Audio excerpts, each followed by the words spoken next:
27th, 2020. And we're doing game analysis again because I like it so much. Theoretically, we'll be on Chess TV from 9 to 11. And I'll end my stream a little bit after 11, depending on, what's going on, if I'm asleep or awake. As of now, Spence and I are going to go visit Michigan after my stream tomorrow night.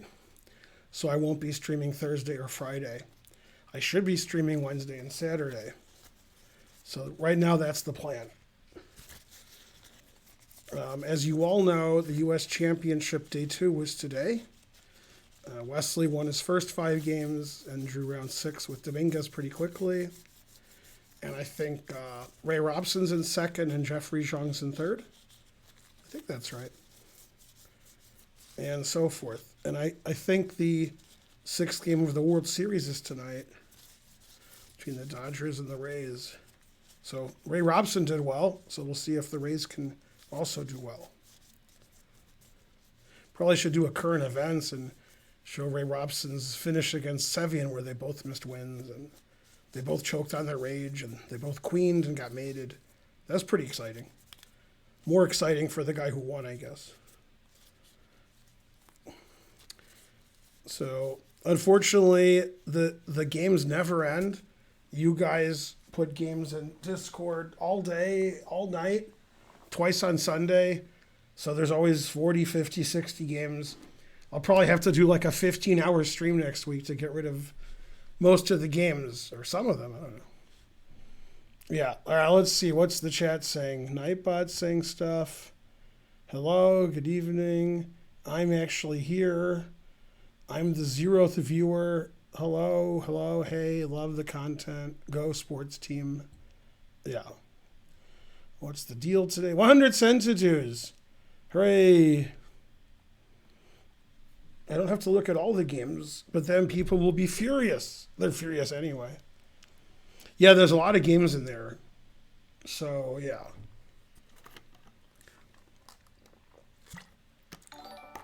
JJWad95 subscribed. Hooray. You're welcome for something. Who we running a train on? I don't know, probably Forrest Gump's girlfriend. That looks like the kind of thing she was into. Yeah, that's what happened on Family Guy anyway. All right, let me refresh. Join my Discord. How was my day? I slept all day. Tired. Watched the U.S. Championship. Play with the dogs. Watch TV. The usual. Same as every other day. Always exhausted. What's on the agenda? So this guy said this was a slow game he played, and he beat a high-rated player. And he said his opponent bit on more than he could chew. Bit on. No, nothing. This was a slow over-the-board game. This was in real life. These are the estimated ratings. JJ Wad gifted a sub. Hooray. Karen's doing well. Yeah. A Wonder's doing well. Yep. He had a dream game against Naka. Which stream did I watch? I watched the St. Louis Chess Club on YouTube, which was very nationalistic and stupid. And then I watched, I don't mean the broadcast, I mean the chat. And then I watched Twitch chat. I watched the Twitch St. Louis Chess Club. And that was also terrible, but not as terrible as the YouTube one. Yeah, the YouTube one, the chat just talks about how none of the players are American. So, yeah, that's, obviously those people should be banned from the internet forever, but they're not. It's weird. It's in real life, like they went to a chess tournament, and there was a chessboard, and they had a clock. They wrote the moves down, not on the internet. Yeah. Why am I not competing? I'm streaming. You should ask Nakamura why he's not streaming. Can't seem to play anymore. Yeah. So, yeah. All right, let's something. Okay, so this is all good. This is basically how I play with black.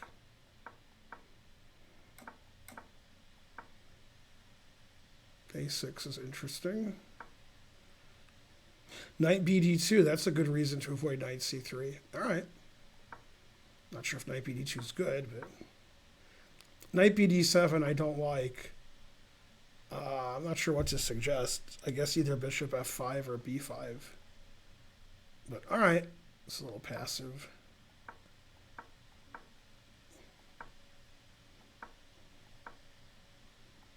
Good game so far. I guess the players are pretty high rated.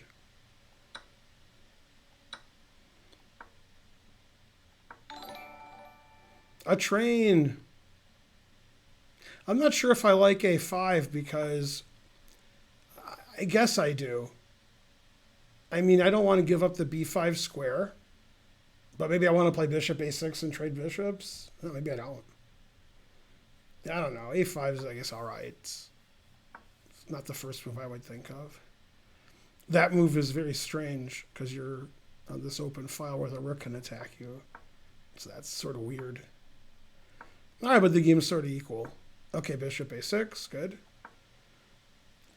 Yeah, I don't think this is a good position to play F4 because you're not going to be able to keep your white squared bishop. And there's a lot of trades on the C file. I don't really see the attack for white. I just see the weakening. So this is probably not a good time to attack when all these pieces can be traded and these pieces aren't really helping in the attack. So this seems more weakening than attacking. Cheesy driver subscribe. Go Ben. I agree. Yeah, Papa John's is correct. All right, go hype train. Hooray. Let's see. Is Sam Shanklin not American enough? He's not. How come I'm not a sub? Good question. If you subscribe to the channel, then you will be a sub. I haven't had Perrier in the chess center for over a week, so I bought some on the way here. And I put it in the fridge, so it's not cold yet. I also bought 2 other sparkling waters or seltzer waters because they were cheap. So, 200 cent to do's. Thanks, trying to learn 20 cent to do's. Go routines. Okay, so black took, which the engine agrees with. And then played knight e4, which the engine doesn't agree with.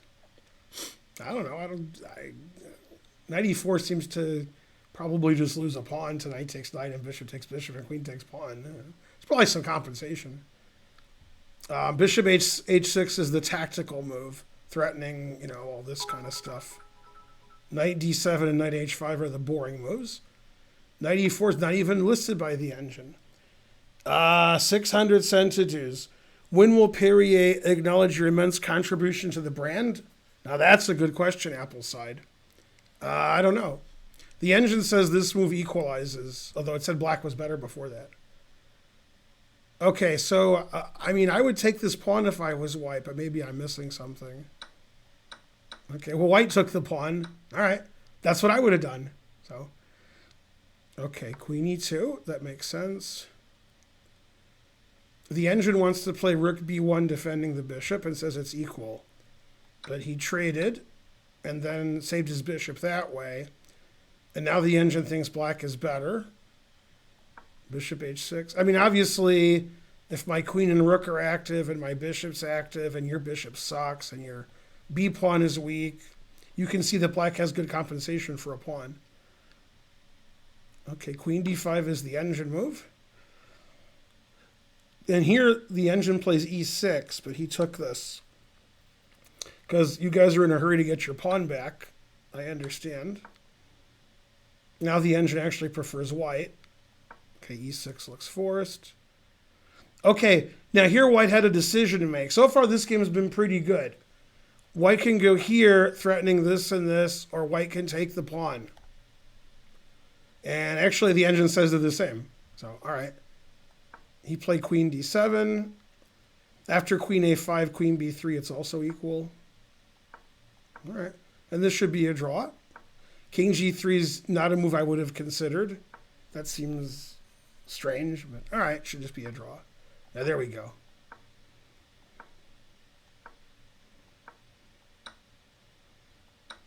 Okay, this is still a draw.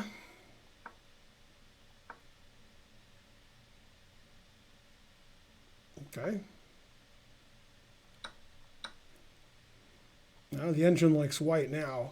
It wants actually black to take with the rook, which attacks this and stops this.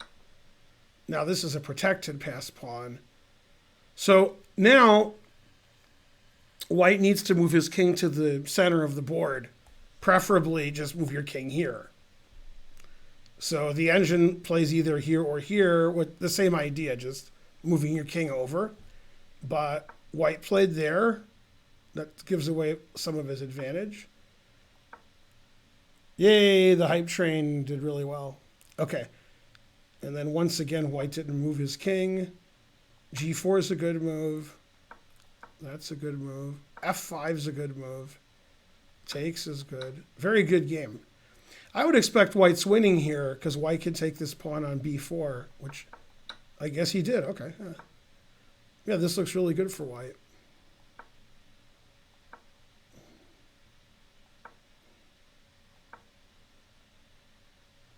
Now in this position, I don't really understand this move. Black can't infiltrate, so it's time to play a5 or b4. I don't know why you wouldn't do that. He played here, which I don't get. I would definitely just push these pawns. Put my rook behind it if I have to. It's weird not to push your pawns. You two-pass pawns. So that move's weird. Yeah, now after rook b8, it's equal. The engine says white gave up his advantage. Oh yeah, I think the guy wrote on Discord that they were in terrible time trouble now, just moving quickly. But yeah, I mean, that's good. The thing is, if you play rook b8, I have b4 and my pawn's defended, but now I don't. So rook b8 was a good move. Now the game should be a draw.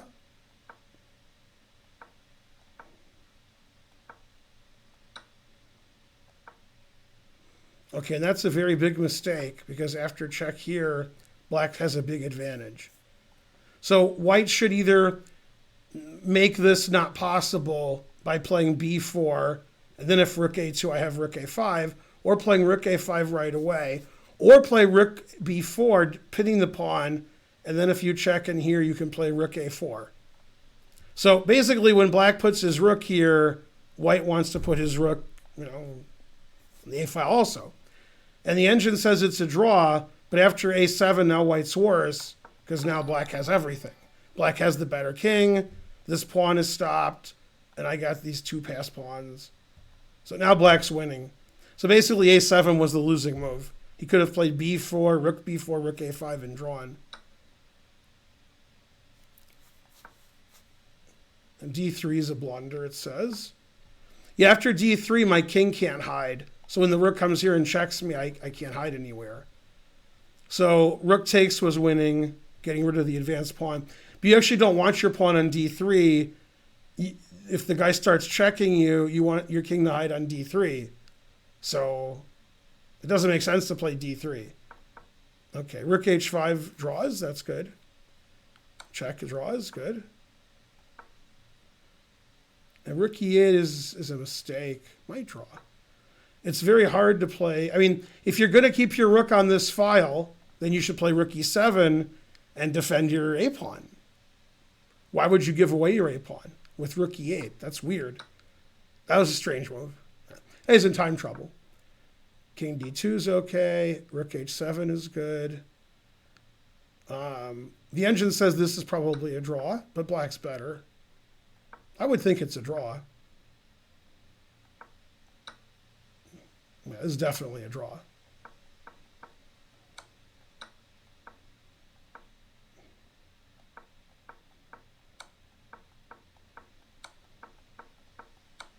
Yeah. So a draw was a fair result, actually, of that game. That game was pretty good. I would expect both players played about 90. That game seemed pretty reasonable. It seemed like there were some inaccuracies, but that black is probably better than his rating because he seemed like he was about white's strength and white's 2200. So that was a pretty good game, I thought. And a draw was the correct result. I agree with that result. Yeah. Yeah, for some reason I thought black won because the guy submitted the game, and I was like, how did black win? but he didn't. So, yeah, that was one of the better games that I get submitted. There was very few mistakes, if any. Yeah. By the end of the day, they'll both be GMs. That's correct. Blunder the King subscribed. Thank you. I've collected all the level 1. Yeah. Go Thirsty Monster, but stay there. 10 cent to dues. Wow. The usual kind of donation. Okay, so supposedly between 9 and 11 we'll be on Chess TV and we'll have a lot of viewers and stuff. At some point shortly, I'm going to get another drink. Sort of afraid to get the sparkling water because it hasn't been in the fridge long enough, but we'll give it a chance. Then I can open it and it can spill all over me. Yay. All right. Yeah, that game was pretty good. Obviously, there's time trouble. This was the last OTB game I played before quarantine. I was 15-11 against a 15-21. Man, it's a strange flex, but okay. Okay, so we got the MC, 15-11, and then 15-21. This is game 85, delay 5.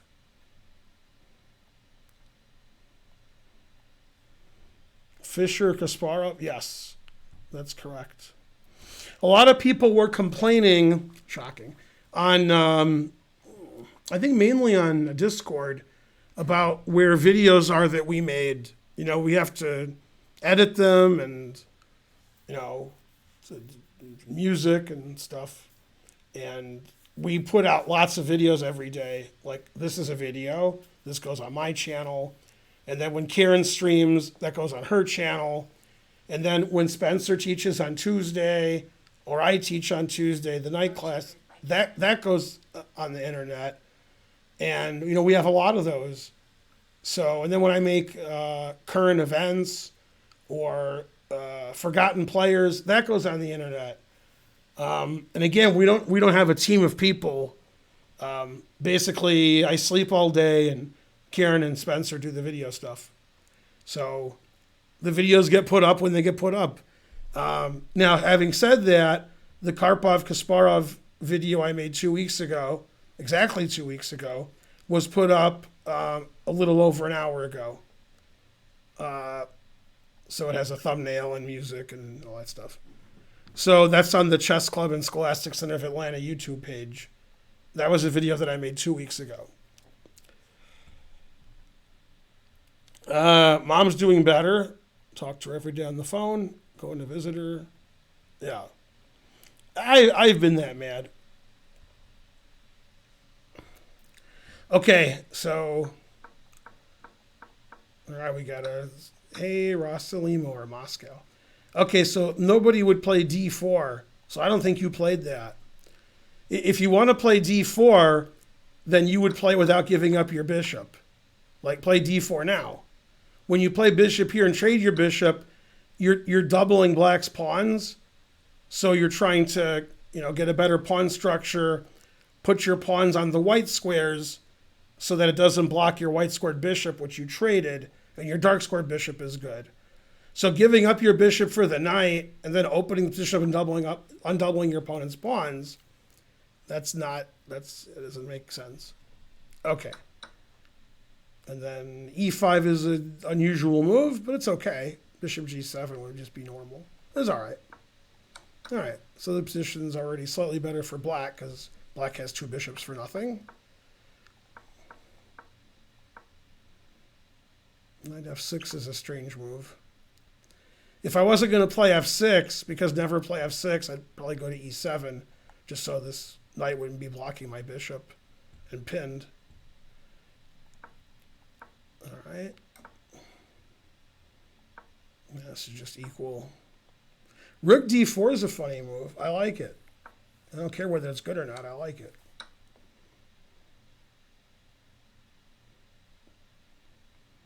It's funny, knight takes e4 is a funny move here.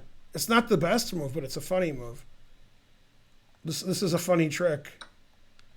And then either you play e4 or if he goes here, you take with double check. So he has to take and then takes.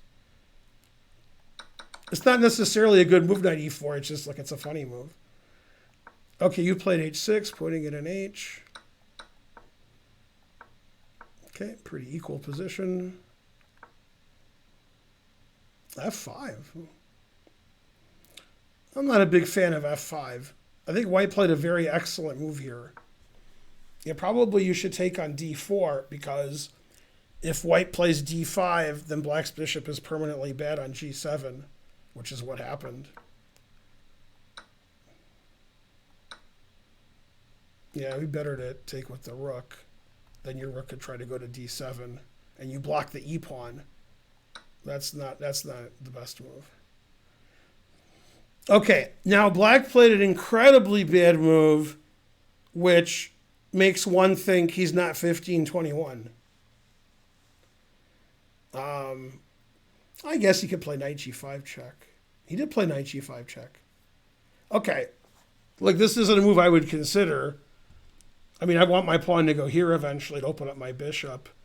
Rook d8, knight f6 are both good moves. He played f4, which is strategically obviously a blunder because you're giving away e4, but tactically it doesn't lose. I thought the bishop just moves away and white wins by playing knight e4, but black gets in knight g5 check first. So it doesn't lose. Now black should play f3, but he played e4. Yeah, probably d6 is better. h4 is okay. Bishop takes c3 doesn't make any sense. That's the greatest bishop ever. So that's not a good move. The problem is black either didn't see or didn't want to play f3. I don't know which one. And therefore, if the knight moves away, I take this. So he felt obliged to take it. Yeah, now his game's not good. See, in this position, if you play knight f6 to defend your pawn, the bishop takes the f-pawn because the knight would be blocking the rook. So you have to play f3.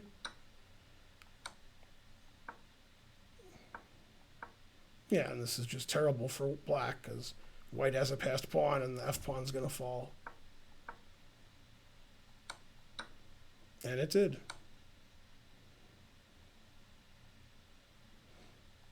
And he didn't play knight e5 check. He should have played knight e5 check. Knight e5 check and then take this.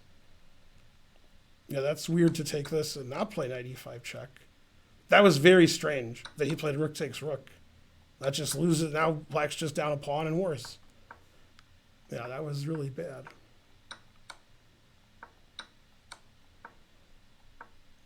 Nope, this is really, really bad. And then he resigned.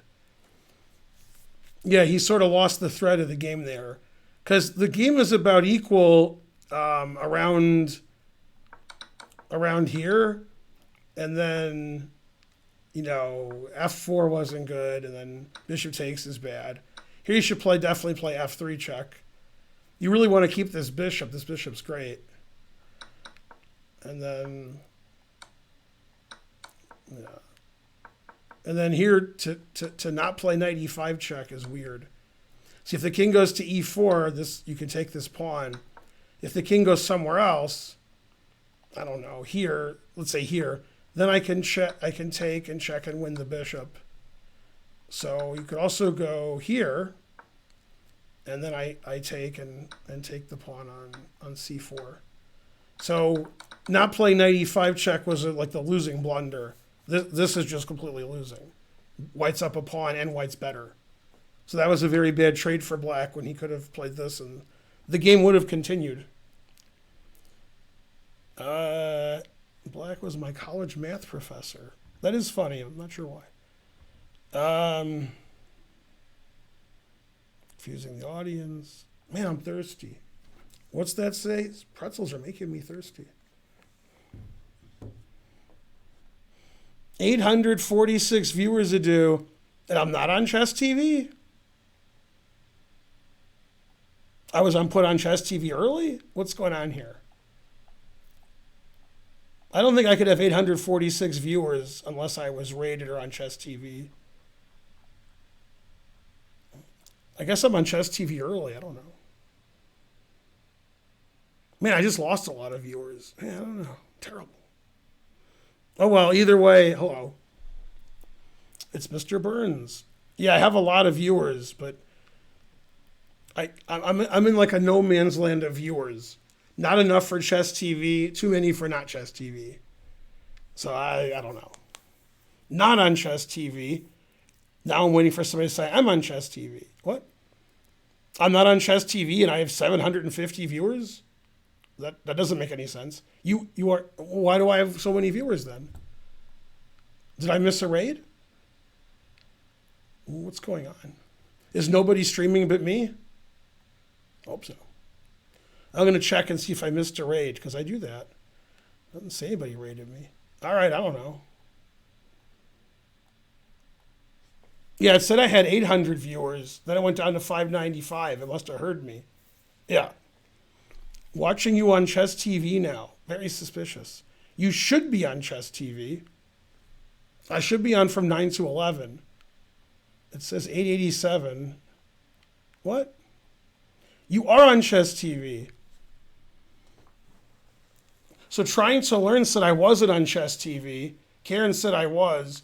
Some other people said I wasn't, and some said I was. And Copper said both. Hi, Chess TV. Yeah. I'm on the chess.com homepage for being on Chess TV. When I click on Chess TV, it's someone else. And I have 1,100. Chess.com is funny. You might be on Chess TV. Yeah.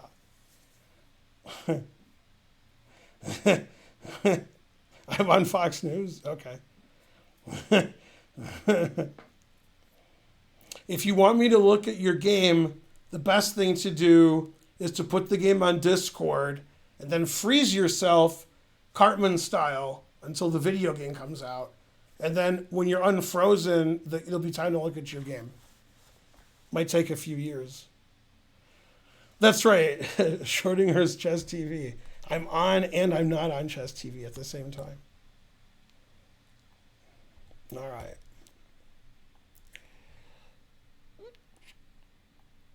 Anyway, that was a good game because you won.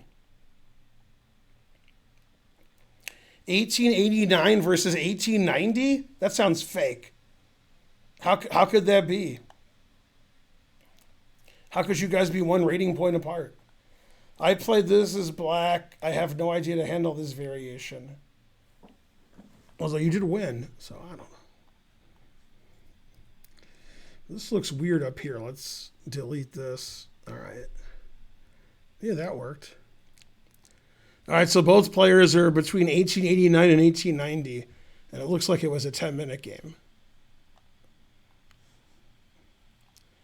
This shirt says "rar," and that's me. Let's see. I'm on Danish television. I used to write for the Danish magazine Skakbladet. Not even kidding. But before you were born. Between like 89 and 91. Yeah.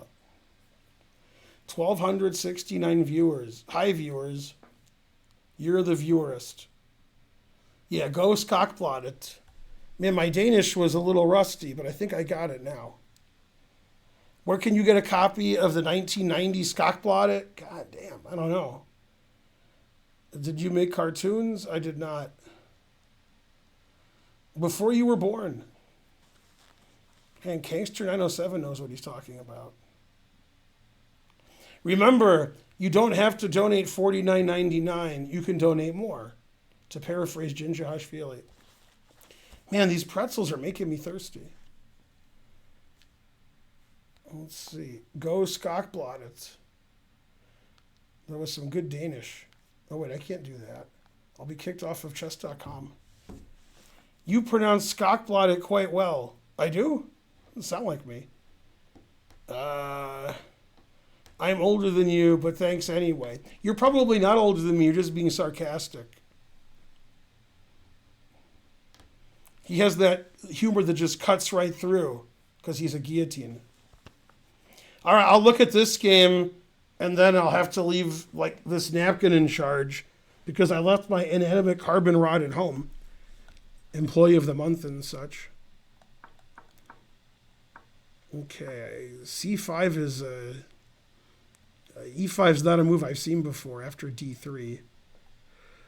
That's a strange move. The engine wants to play bishop here, but okay, play here, that's fine. d4 is a little weird, just developing the knight is good. I think d4 is okay. These moves are all good. The engine wants to play knight takes d4, confusing the audience. Restart to stay up to date. Man, I get that a lot. This move seems like it wins a pawn. Yeah, it doesn't work here because I have queen takes knight check. But now it works. So this just wins a pawn, I think, with no compensation. If bishop takes e2, the knight takes. Otherwise, this is attacked. Okay, both players missed that. He could still do it. Still works.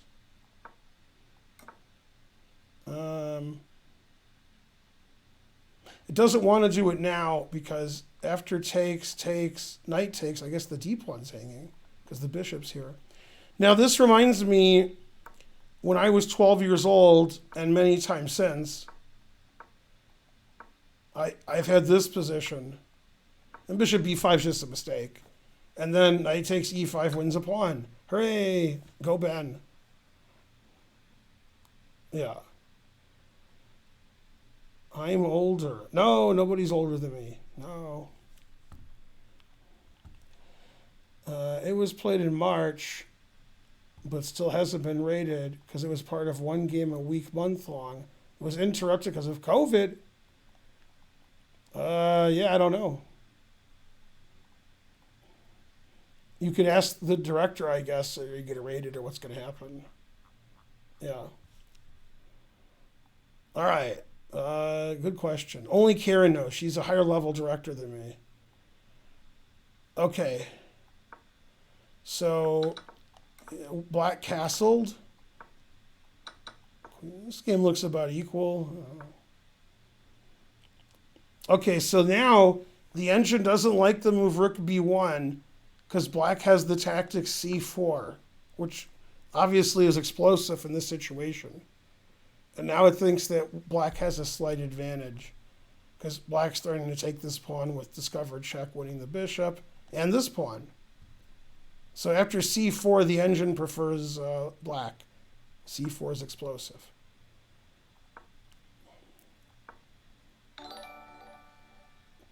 What happened? JJ Wad gifted a sub. Hooray! Go JJ Wad. Do you get paid as a tournament director? It depends. I mean, Karen and I have our chess center here, so I guess we pay ourselves. All right. He played queen b3. Now, the engine was espousing a3, which indicates to me if knight takes d3, the knight gets trapped. So, for example, a3, knight takes d3, queen c2, and the knight has nowhere to go. So that would make knight b4 sort of silly. Which it still was. All right. g4r. So the engine wants to sacrifice a pawn with knight e3. Takes. Then black has the d4 square for his knight and the d file with the backward pawn, which can be explained to you by Farnsley. So this is the engine variation. It doesn't even take the pawn on e3. But, you know, the knight has the d4 square. We have this open file to this weak pawn, so it's about equal. But he played knight h4, also isn't terrible. a5 is a little weird. b5 hangs the knight. Oh, the knight's defended by the bishop. All right. So that's funny. I thought this knight was hanging, and that's why white did this. And it turned out I was half right. That white's actually winning here, and b5 is a blunder. So it's sort of funny that I was right. You play knight f6 check. And the engine says that white's winning now. What's funny is if you take this, you don't take back letting him take on f3, you take here first. Which is funny. And then he played g5 with the same intention of taking the knight, but that doesn't work. Okay, knight g6 is quite a bad move. You should take the bishop and then take on c4, and you're crashing through. Then black is better. If I wasn't going to take the bishop because I didn't want to, and I had to decide which square I was going to go to, I would just decide. That's Reservoir Dogs.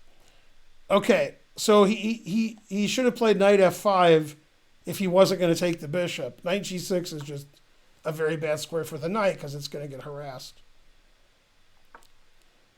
Yeah, white keeps ignoring black's counterplay, which I guess is okay, this move. You know, what's funny is the engine ignored the counterplay more and played here now, but now he didn't ignore it.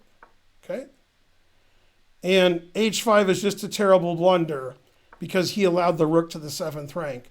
Now here, white's still doing well, but white has to realize that the bishop is pinned, so black can play knight takes f4. And so white should play queen h2, defending the pawn, and then h5 is coming, and white is still better. But he reset for the next game. Wait, that was me. But instead he blundered by playing h5 right away, attacking the knight, and he just missed knight takes f4, I guess. And white's position has fallen apart because knight here check, and this is hanging, and black's up 2 pawns, and here. So h5 is a pretty bad move. Now, if I remember correctly, and I don't, so I'm going to go look. Yeah, the players are 1890. I mean, that's pretty bad tactic to miss if you're almost 1900. All right, he played king h2, walking into knight here. But okay, knight takes e5 is winning. Knight f6 check is ridiculous.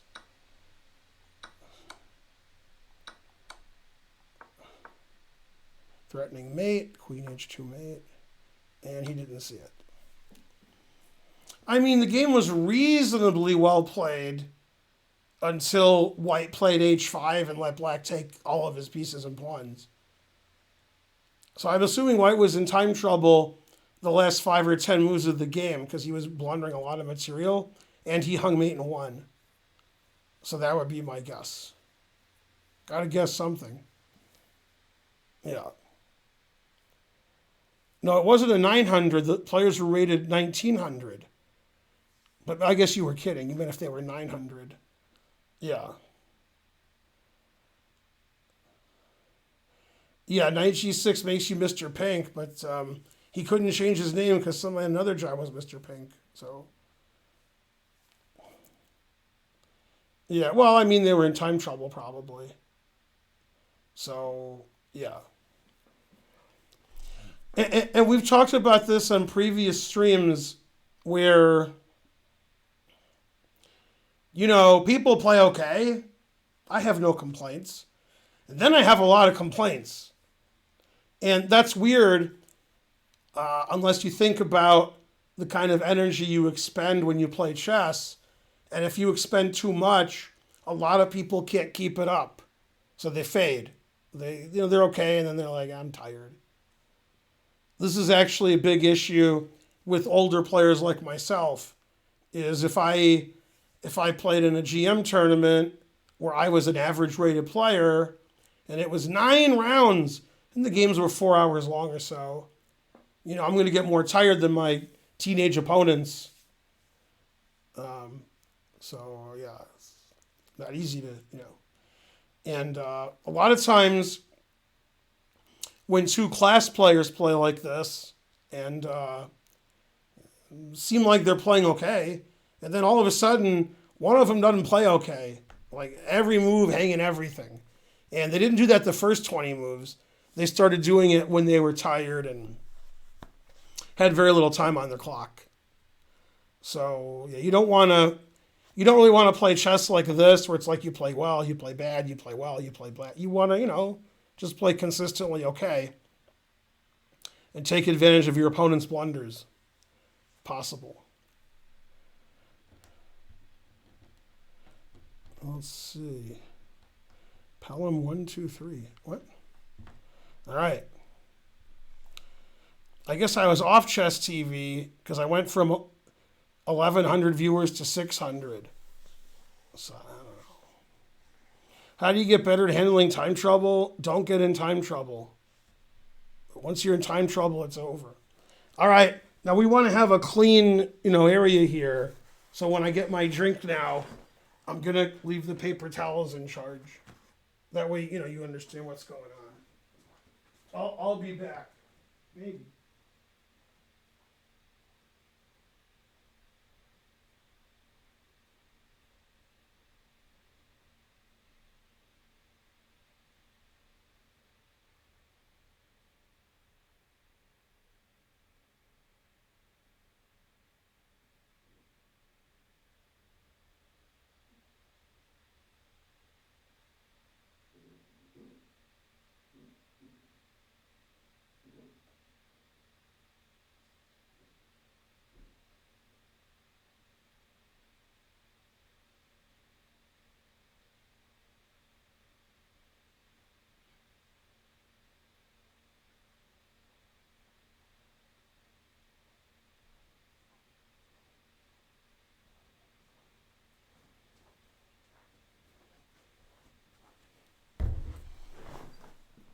The paper towels.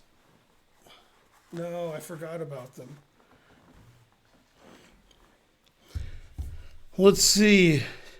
Mutiny on the Bounty because the Bounty paper towels? Maybe. This position looks familiar. Was this right here? Was this a Wonders game with Naka? Oh, snap.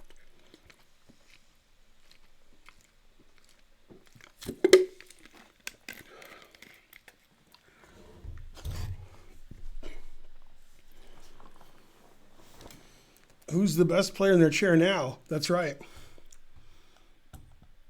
All right, is the stream over yet? I'm tired. I need a nap. I was black. All right. I was black, and I should have learned how to play queen endings. Okay. That's all the information I have. One guy wrote 5-minute game, and that was all he wrote. So, I don't know. Guess we'll delete that. That was probably a mistake on my part. Invalid PGN. Well, I don't know why it's invalid. It looks pretty good. It's been sitting there invalid for 7 days. Oh, did I copied that? Oh. Why it's invalid. All right, there we go. I was black. Roberts WA. Okay. Unknown. And then Roberts WA. Let's see. I spelled Roberts with 2 R's. Let's see. That's better. That's all the information I got. I don't know what the time control was or either player's rating. See the game I posted. What? You mean Naka's game? I already saw that. Yeah, 1 or 2 games, then nap. That's right. My energy is low today. Thanks, Nard, for the win. That's probably because your donations are low. Unknown against NN. Yeah. It's hard to look at what you posted because it was too long ago. Or it was too recent. Yeah. Yeah, I already saw what you posted. Yeah, I got that. All right. I feel like Hikaru's playing for fans and not for the title. Well, that's interesting. People usually just try to play the best move.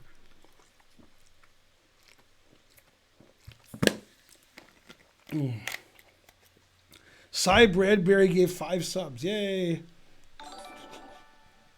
Exactly.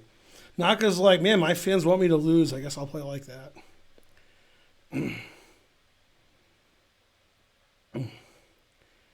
The Spice Cup. In the Spice Cup, Hans must have lost 30 rating points. Yeah, that's funny.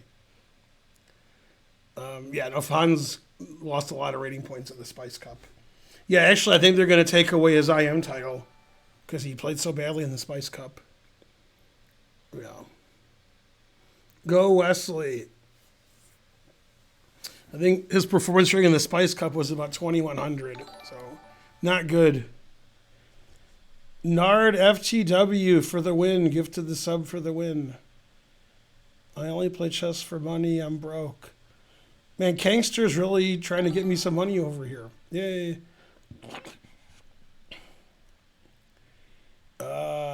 It's Mr. Burns. Yeah. Okay, I don't know anything about this game. I don't know the time control or the players' ratings. Okay, it's a French. Yeah, most grandmasters don't play knight f6. And if they did, they wouldn't take with the queen. So white's already doing quite well. Knight c6 probably already losing. So, you know, bishop here and bishop here. Yeah. All right, so far so good for white.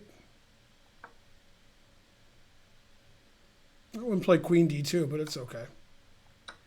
All right, white has a nice advantage.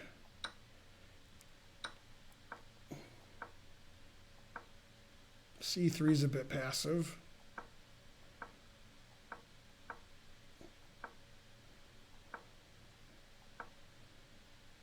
Rook e5 is weird. All right, I mean, it's not the greatest game ever. Bishop takes doesn't make any sense. So, yeah, right now it's just equal. Never play f6. e5 looks very strange to me, but the engine says it's okay. I guess because the king is here.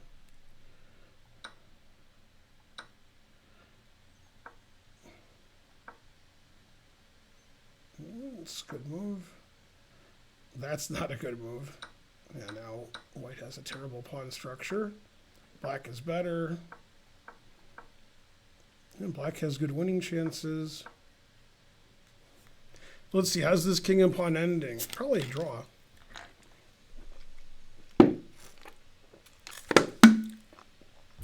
Yummy. G5 is good. H5 is good. That's good. The engine says it's a draw, which makes sense to me. I can't argue with that. It's funny, if white plays h4 and black takes and white takes, then white's in zugzwang. He can't move any of these things because he queens. So h4 is just a blunder they can never play. But I think if he doesn't play it, it's just a draw. Now it says white's winning. What? What happened? Oh, a5 is a blunder. I didn't notice a5 being a blunder. Yeah, you don't want to run out of moves. Like if king here, this might win. And if king here, this might win. So, you know, we don't want to make a move which loses us a lot of tempi. And that does. So now white's winning. Because black's going to have to move his king first. And he did. Yeah. I mean, if he plays h4, I play a4, and black has to move his king. So a5 was the losing move, and now white's winning. Hooray. Go white. Let's see, king. What? Oh, that is interesting. Wow, that's very informative.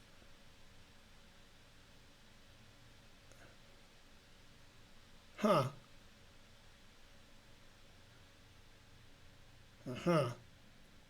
Yeah, so in this position, when white does this, black's counterplay is g4.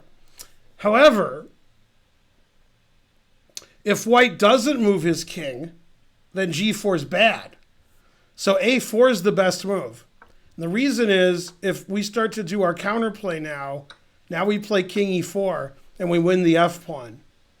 You can't save your f pawn. You just lose it.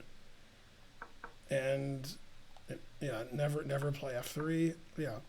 So by playing a4, black is actually in zugzwang, which is funny. Black can't play g4, but g4 is his only counterplay when I do this. So he's in a real catch-22. So he has to go back and then here, and then go back and play for this. But obviously, he's lost time. He's played back and forth, and white's got a4 in. So black lost 2 tempi, and white's extra move is excellent. Pawn's closer to queening. And so this is what should have happened.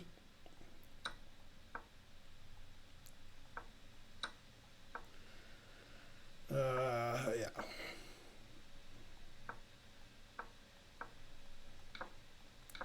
And white wins by, checking a few times, then taking this pawn, or just taking the pawn right away. And white wins. Yeah. So that was really instructive, actually, that by playing a4 and making g4 not a good move because of king e4, that would have helped white.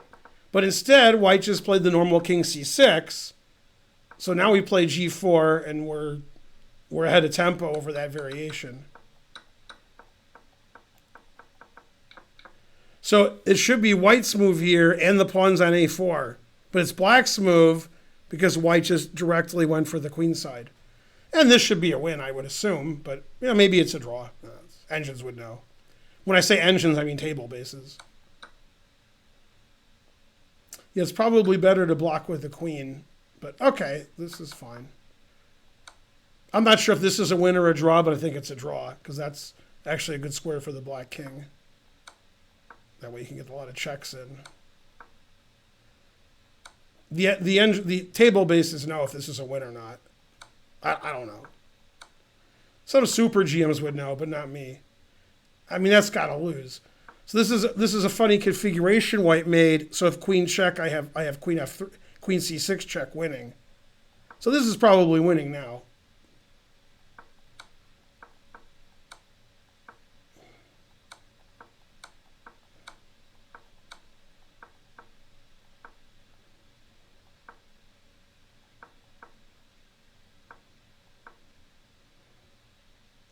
Yeah, this is actually worse. It's better if the king is over here, so black has more checks. This is actually stopping black from checking.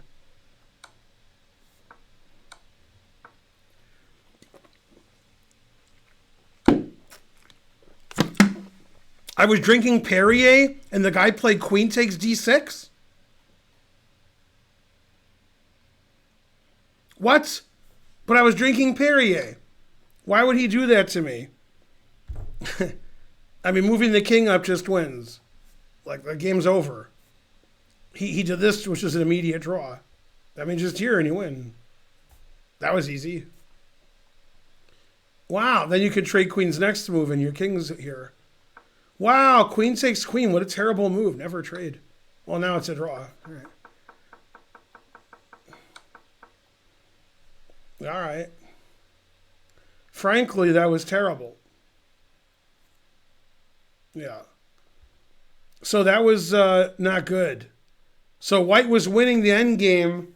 Then it was probably a draw. Then it was definitely a win. And then he traded queens instead of winning. Wow. I was drinking my Perrier too. That could have been a disaster. Yeah. After queen d6, he traded queens instead of playing king c4, king a4. Wow. What a blunder. Oh, well, truth hurts. It's Spencer. Spencer can't believe this endgame play. Wow. Kasparov on CNN right now. And then when Kasparov's off CNN and they go to commercial, it's going to be, Maurice Ashley with some alcohol or something. So there you go. And then they'll go to the Queen's Gambit. How does black maintain his king's position earlier? Yeah, actually... Yeah, I assume you mean here. Yeah, he sort of like walked his king over here. I don't know about that.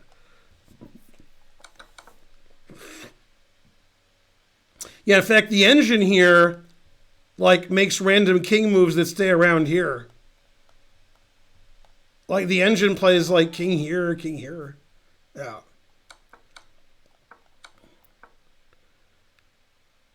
Yeah, the engine still makes some random king moves.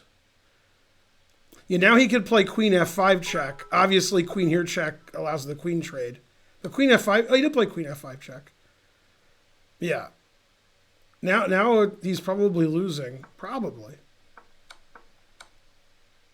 Yeah, I think here king f2 is wrong. I think you should go the other way. I think you want to stay like as far away as possible so you have the most checks. Probably this is losing though. I don't know. This just feels like it's losing to me.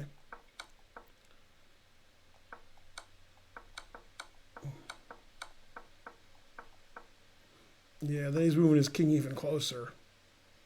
I think this is just lost. Yeah, generally you want your king around here. You don't want it like here because it gives you less queen checks and there's more queen trades. You know, here would be good, but that's cheating. Yeah, now he's just lost. Wow, queen takes queen check. Terrible. I mean, we're not going to play very well because it's a 10-minute game or something. So, no. Blue Cat Snickers subscribed. Hooray. Sonia Lang gave 300 centidues. Hooray. All right. I did not see Queen's Gambit. Yeah. Man, that's a really poor move. Queen takes queen when these moves both win. That's unfortunate.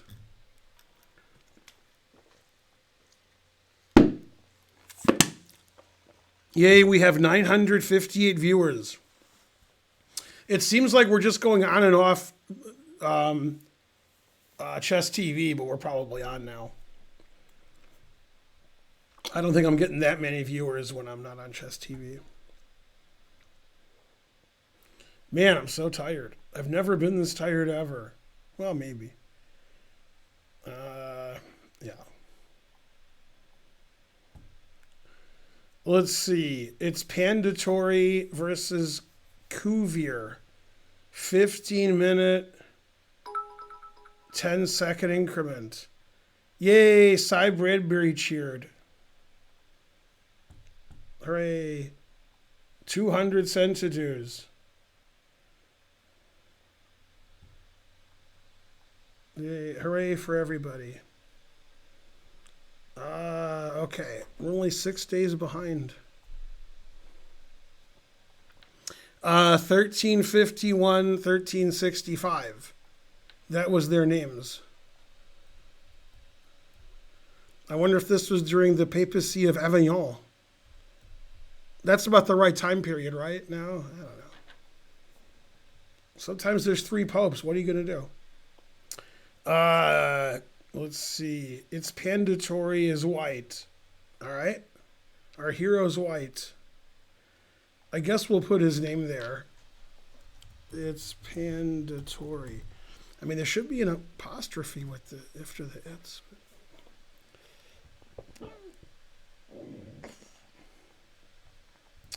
Let's see. No, I didn't see Karen all day. She was working. You were on Chess TV at 9 EDT. I mean, that's in theory, but in practice, I was on several times already. Because there's also practice. Yeah. All right. Okay, transposed into the 4 knights somehow. D6 is a bit meek. Bishop B4 and knight D4 are the well thought of moves. Queen takes is also highly thought of.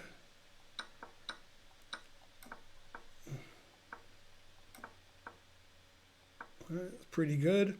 Yeah, myself in these kinds of positions, which I never have, I like to play B3, bishop B2, because I like my bishop on the diagonal, and also to play rook B8 anyway. So, play B3 anyway. All right, pretty equal position. Now black has the 2 bishops, and he has the what else? Yeah, I think white should play e5 here and try to mess up black's pawn structure. Still should play e5. Yeah, this is the move of a lower rated player. The bishop is great here. The only reason to go here is it attacks the queen. The queen moves away. So you don't want to give up this diagonal. Rook e8 makes sense because it pressures the e4 pawn with the pinned this, and then rook b4. And put a lot of pressure on e4. c6 also seems pretty weakening of the d pawn. All right, so now that move I don't understand at all. It's bad square for the rook. That's also a strange move.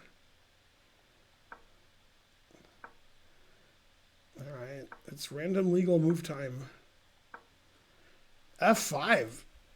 It's not good, but it's fun for the whole audience. All right, definitely should play e5 now. Take advantage of the pin. f4 is not good because it puts the pawn on the square of the bishop, the color of the bishop. So the bishop is even worse.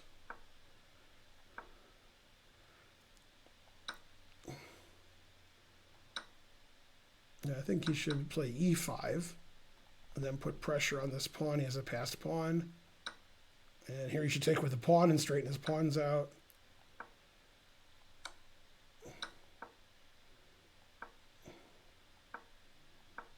Queen d3 is weird. And here he should play knight b2, protecting d1, and then I can go to d3 and block the file. g3 is a good move. First good move of the game. White's just better after queen f3 because these pawns are so weak. Now it should be a draw because all the pawns can get captured. That move I don't understand at all. This is just a dead draw, c4 draw. I don't understand rook b2.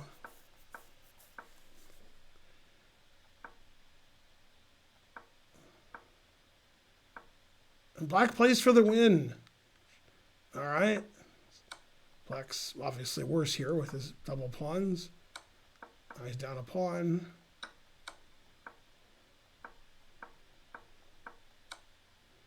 So in this position, black played king h7, hanging his h-pawn with check. That's not the best move. All right. Man, black didn't care that white pushed his pawn all the way up there. Probably should have cared a little. I mean, I was talking to Ice Cube about this, and he cares now. So never play f3.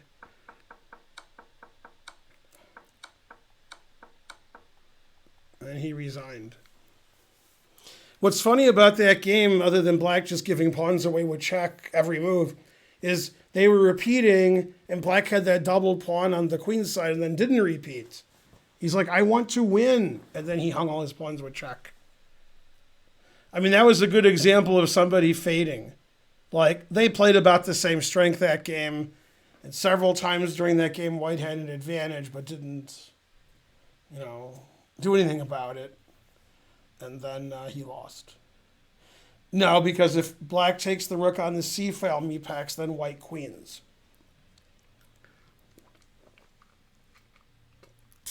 Parry is good. They needed a parry, that's right. So what you were talking about was this position. And if he takes the rook, then white queens. Yeah. That's right. You need 3 years and 2 months now to be a GM.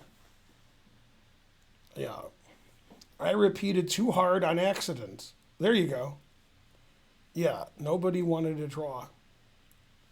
Man, Pac-Man's taken away some of my viewers. Hey Siri, what's happening in the Dodgers game? The Dodgers are behind the Rays 1-0 in the top of the first inning in Game 6 of the World Hooray. Series.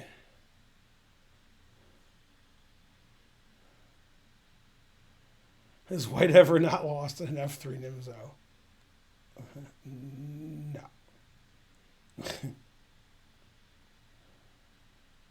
Oh, so let me tell you something funny.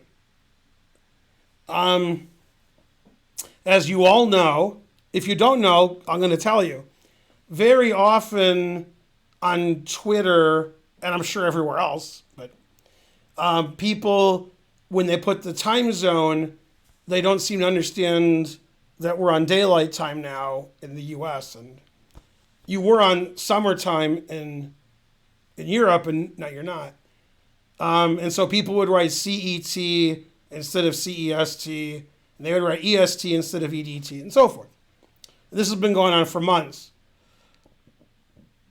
About a year ago, when I corrected Botez, her response was that PST and PDT or EST and T are the same thing. So my response was Andrea and Alexander Botez are the same thing. Okay. So I was like, no, they're not the same thing. You have a degree from Stanford. And then she found out that they weren't. And she said, oh, okay. So, of course, every day somebody posts EST or PST on Twitter, but it's not right. Anyway, so today, chess.com posted Magnus Carlsen is going to play Parham Magsudlu in round 1 of the Speed Chess Championship on November 3rd. And they wrote it was 10 a.m. PDT on Monday, November 2nd. And I said, well, on Monday, November 2nd, it's going to be PST. So the first time they ever got it right, they still got it wrong because time's changing this Saturday night. So anyway, I like the way they try to get it right, but it's always wrong. So, no. All right. It's very similar to The Simpsons where Lisa's explaining, how to be environmentally, correct to Mr. Burns, and Mr. Burns does something which was just totally evil and terrible. And Lisa says, even when you're trying to be good, you're even more evil. So, she got him good. Solar time is good. Yeah.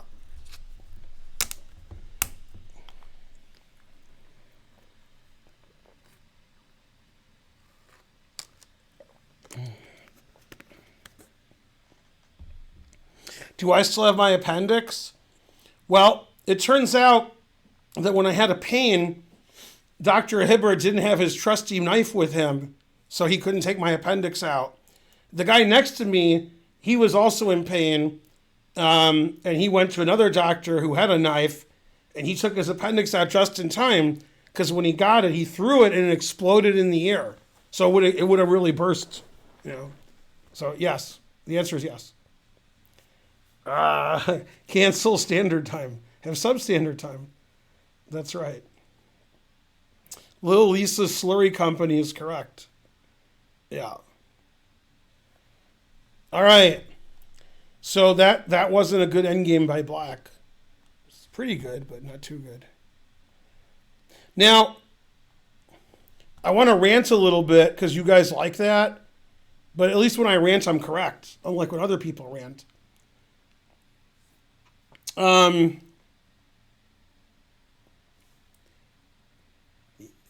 A lot of times, and I could give you examples of when it's more common than not. For example, in scholastic events, it's much more common. But all right. A lot of times when you're playing a game that's a serious game, it's in a slow tournament, and the game's going to last somewhere between 1 hour and 4 hours for you guys. And then you try really hard, your opponent tries really hard, and the game is 3 hours long and reasonably well-played game. And then at some point, you get to move, 40, 45, and it's an endgame like this. And all of a sudden, it's a Jekyll and Hyde situation where you and your opponent just both go insane. And you're like, well, so far in the game, we've both tried as hard as we could, and we put a lot of time and thought and effort into our moves. But, there's not a lot left, so I'm just going to move instantly every move. And your opponent says, yeah, that's a good idea. Now, obviously, in kids' tournaments, this is more prevalent. But see, for example, in this position, if we can get to the beginning, okay. Now, between now and the end of the game, black hung his C pawn with check and then hung his H pawn with check. It's hard to hang a lot of pawns with check here because there aren't a lot of pawns on the board. And also, if you had the black pieces here, it would behoove you to trade one of these absurd pawns for like that pawn, like C4, and then draw agreed. Not have all your pawns be weak, and the guy takes them all, which is what happened. And my point is, the level of play that black established during this game was okay. You know, not great, but it was all right. And then it was, I mean, like the move King G6, for example, is a very poor move because when I play this or this, I'm taking this pawn with check, and then this pawn's hanging. So what?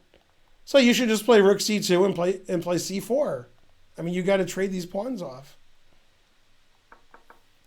And then white doesn't play that ever. And then white's like, all right, if you're going to make me do it, I will. White's repeating instead of attacking the C pawn with check, which is weird. And this is more weird, is in this position, the move King H7, hanging the H pawn with check.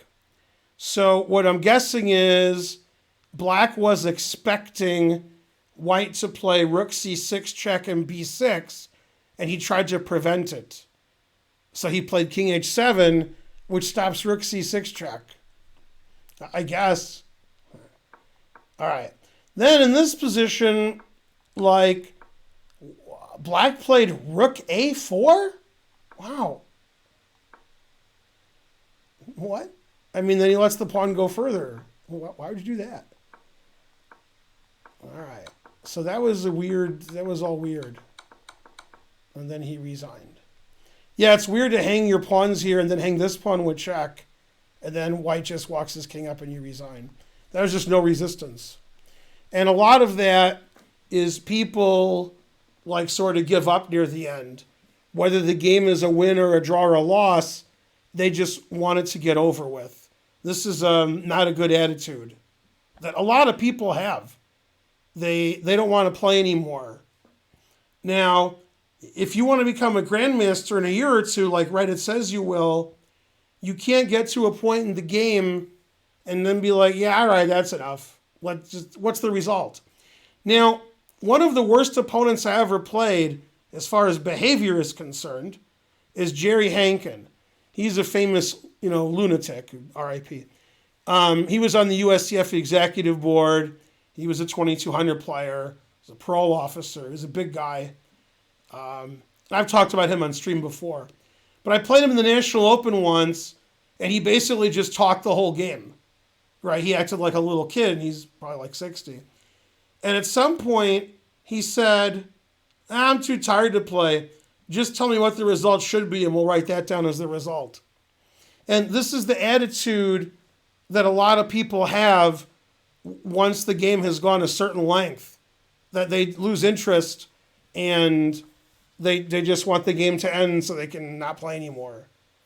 This is not going to get you the GM title anytime soon. The result should be I win. That's right. Yeah. Right, I'm on Chess TV, I guess, so now I have more viewers. Yeah. I had a student who lives in Arizona now. He's the guy who went from 1,800 to 2,000 in like 2 months after being 1,800 for like 7 years. And he resigned. He was showing me a game he played during a lesson, a tournament game he played during one of our lessons. And I said, you resigned? Why did you resign?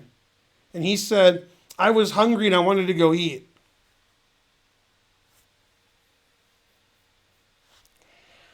All right. Another time during a lesson, I said, you have mate in 3. $9.99, Peaky Jim, thank you. I said, you have mate in 3. I showed him. He says, yeah, I saw that. And he didn't do it. And I said, why didn't you do it? And he said, well, I play a lot of bug house, so I just thought if I tried to mate them, they would just put a piece in the way. And then I realized afterwards we were playing a tournament game. Anyway, these aren't jokes. These are true stories. Same guy.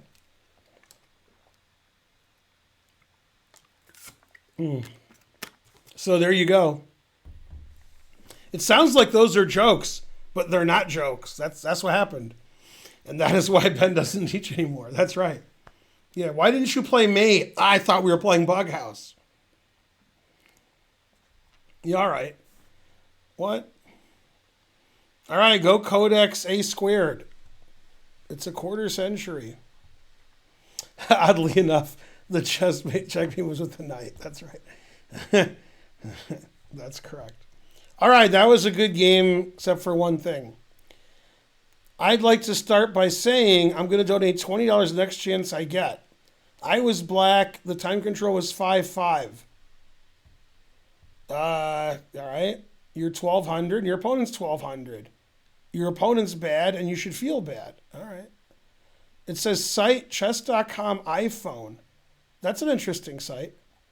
Speedy Drum wins by resignation. God damn. All right.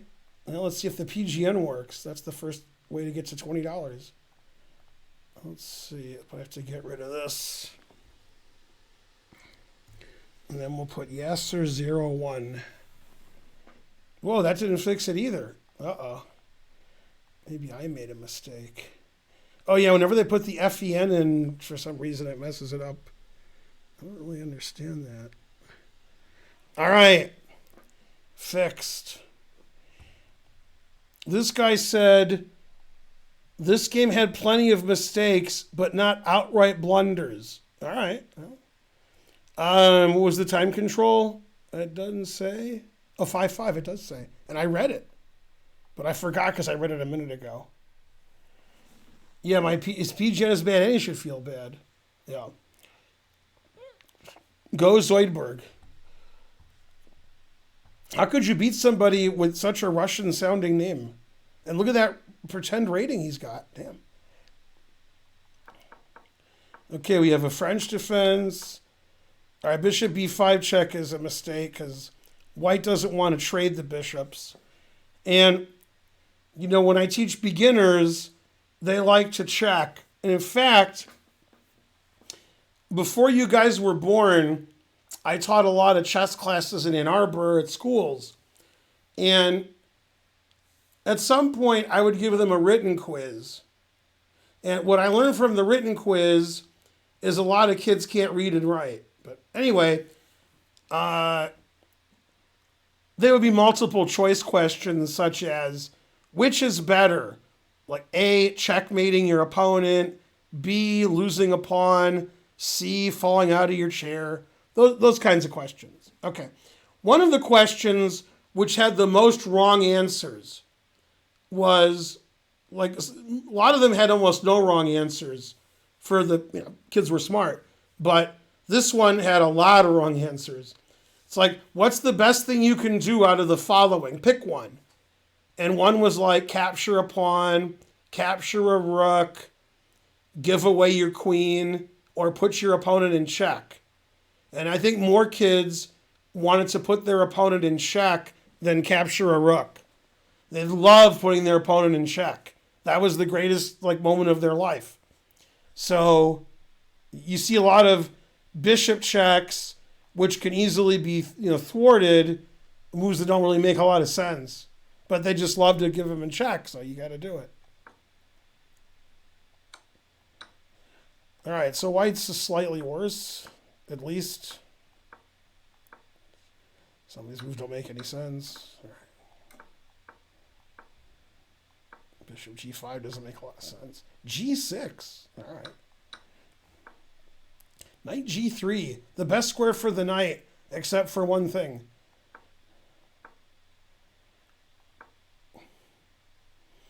Doesn't rook h8 just hang the g-pawn? I guess not. Why didn't he take that? It's too good? All right. Rook h4, hanging queen takes g5. All right. Queen f6 is okay, I guess. Knight e2 is not a good move. It says it's equal somehow.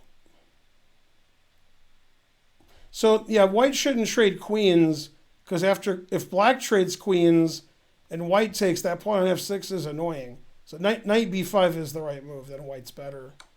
And now black's probably better. d3, I don't know about that move, but all right.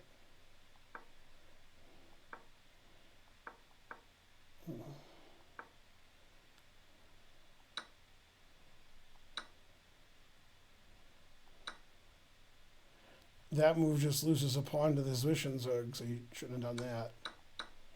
All right, now we're back to equal. Did he have to lose his pawn on e5? He could have just taken this, then he has knight c8 check.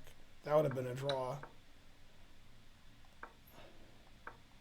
Now black's just a pawn up.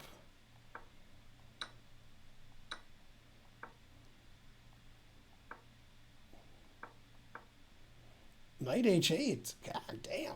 That's not the most active square for the knight.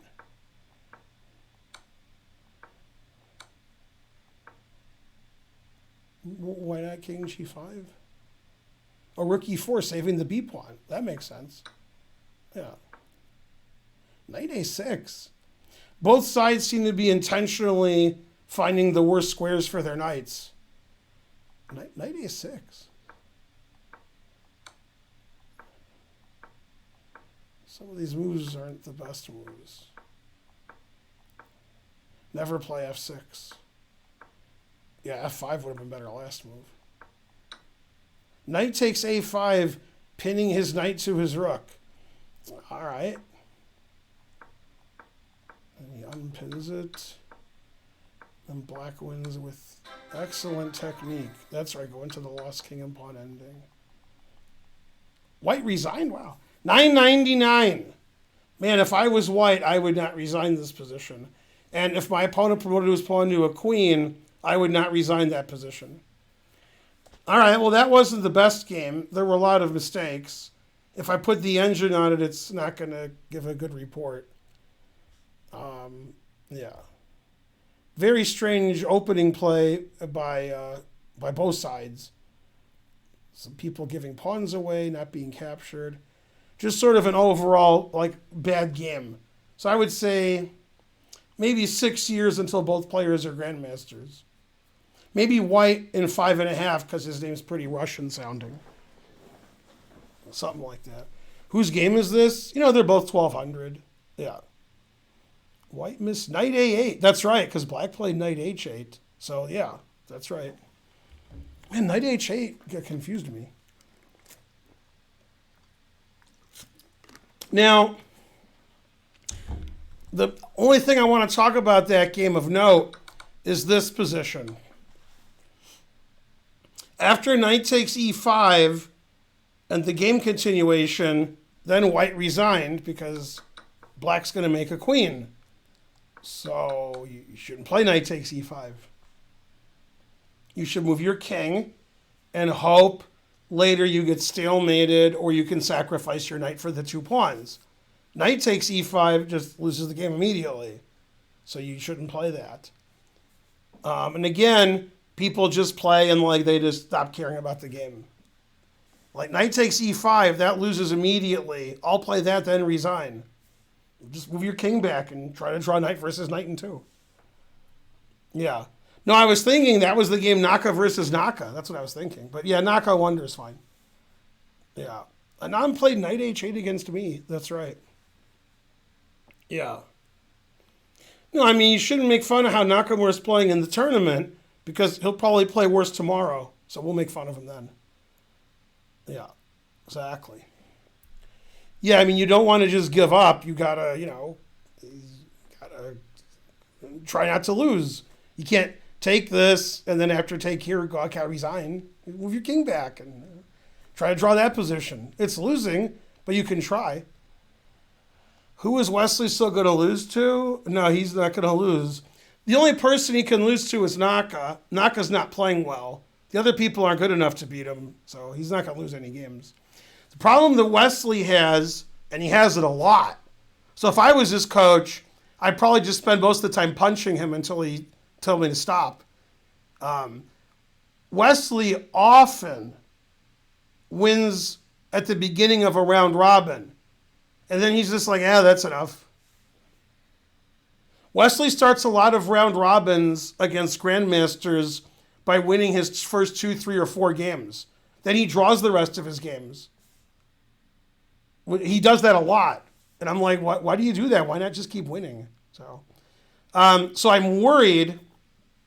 I'm not as worried as I usually am because this isn't a super GM tournament. These GMs he can actually beat. I'm worried because he didn't try to win his 6th game. He was trying to draw with black, and he did. His opponent also wasn't trying to win. But I'm worried, like, if there were a lot of good players in this tournament that were, like, around his skill level, I would be worried that he would just draw the rest of the games. Or he would try to. Here, I don't think that's going to happen because Jeffrey and Ray Robson are winning a lot of games. And it's rapid, and these players aren't very good. So, I mean, Naka's good. He's having a bad tournament. The other players, Wesley can beat those guys. So I think even Wesley knows he should be beating the people that aren't Naka. Not like, play a 10-move draw, So, yeah. No, he drew. He didn't try to win. They played at Berlin, and they vacuumed the board, him and Dominguez. I mean, he has respect for Dominguez and Naka. He might have respect for Jeffrey Zhang. Maybe. There's a small chance he has respect for Ray Robson. I doubt it. The other people, they can't play with him. I mean, like Lenderman and Alejandro Ramirez. Jesus Christ. A Wonder. I mean, those aren't people that should be playing in a tournament with Wesley So. So Wesley should try to beat those people instead of like draw his way to first. If this was a super GM tournament and everybody was 27-30 and higher, Wesley would be drawing his way to first. He wouldn't even try to win. 5-0, great. Now I'll 6 draws and I win. But this tournament's different because Ray Robson and Jeffrey Zhang have a lot of points and his opponents aren't as good. So I hope he doesn't go into the drawing mode that he goes into sometimes, which is weird. Yeah. And so on. Why am I dissing Dominguez? Man, Dominguez has played bad for like a year. And Dominguez isn't good at rapid chess because he plays too slow on the internet. I think Dominguez is better at rapid chess in real life, but not on the internet. I think Dominguez is just worse on the internet. I think his internet game is not good. Yeah, and also he's having a bad tournament. No, I think I didn't diss Dominguez. I said Wesley has respect for Dominguez and Naka, and that's it. Those are the guys he wouldn't mind drawing, etc.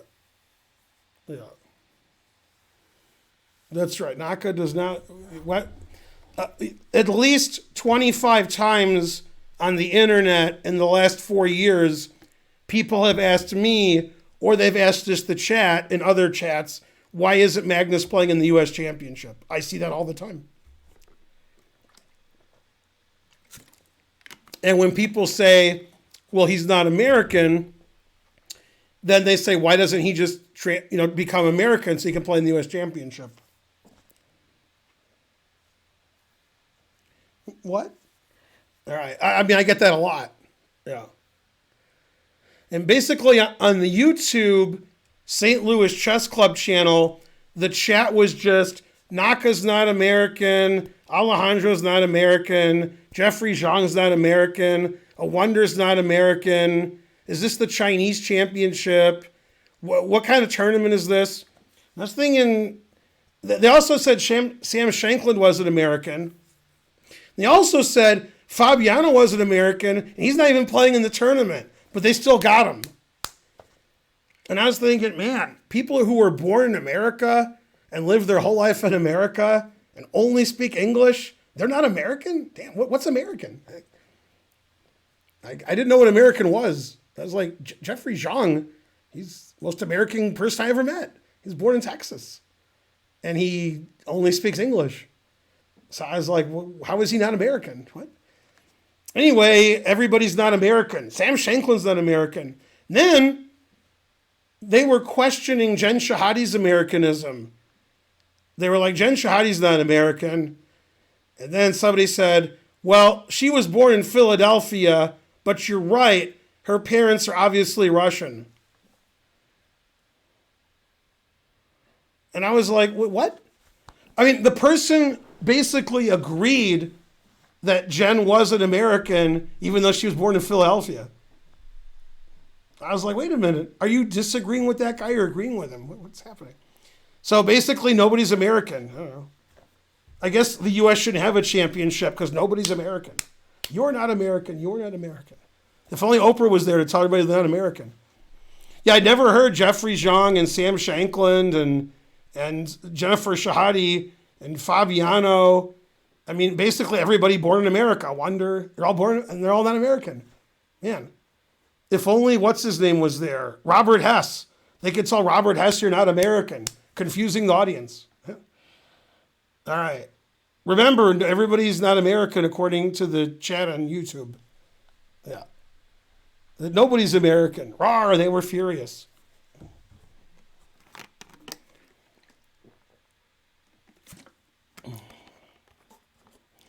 Well, the reason Yasser doesn't play in the U.S. Championship, not American. Rawr.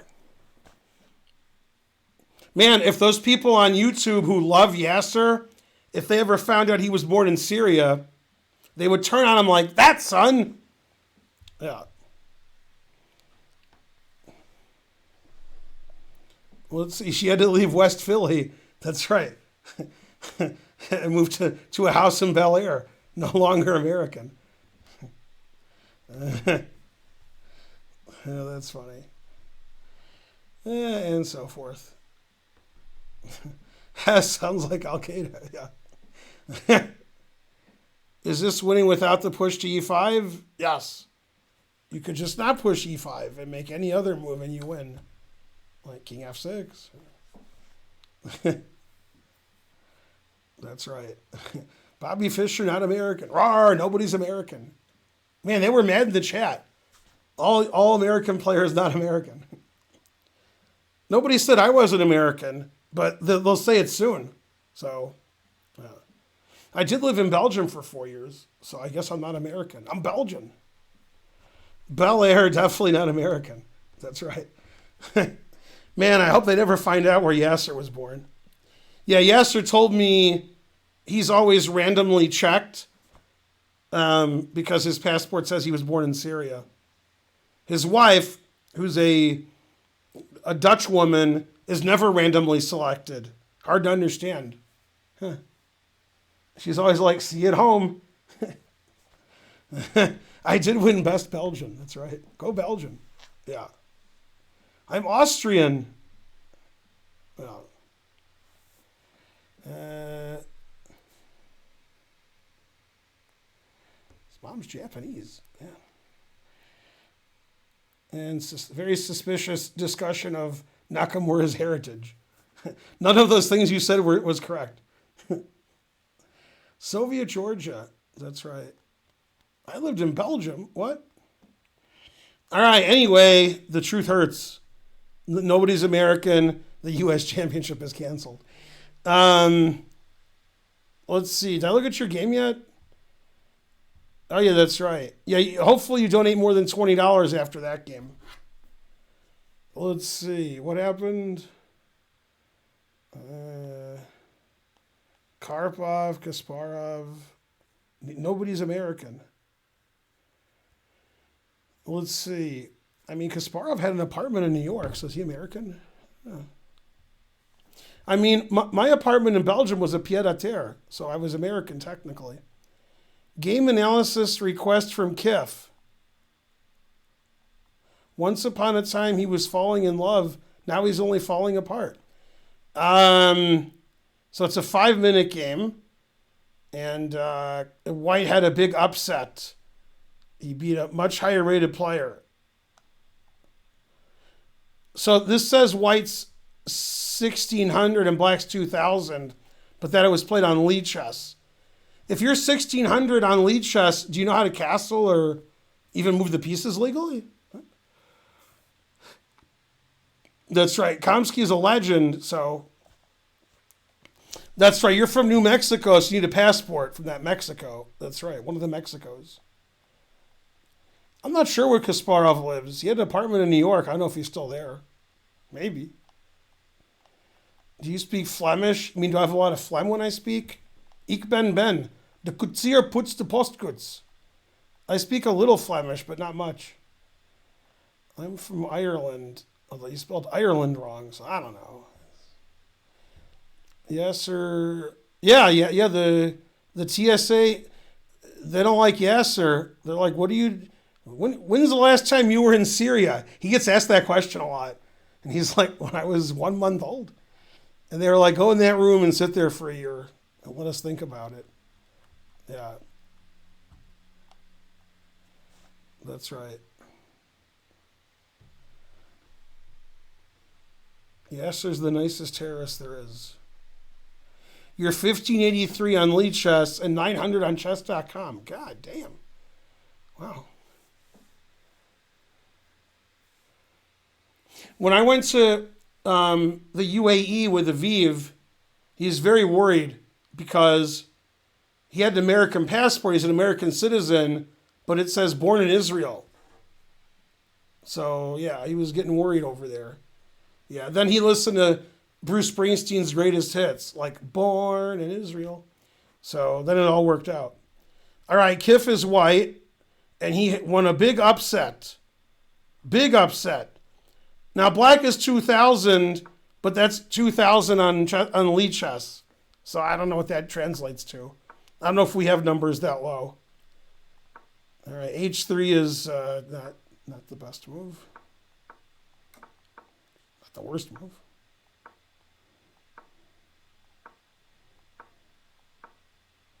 Nobody's blundered yet. That's weird. The game's almost over. That's why it's funny. And Black got checkmated in 9 moves from this position. I mean, 10 moves. So Black is 2,000 and White is 1,600, and Black got checkmated in 10 moves from this position. If I was Black and I got checkmated in 10 moves here, I better be playing Magnus.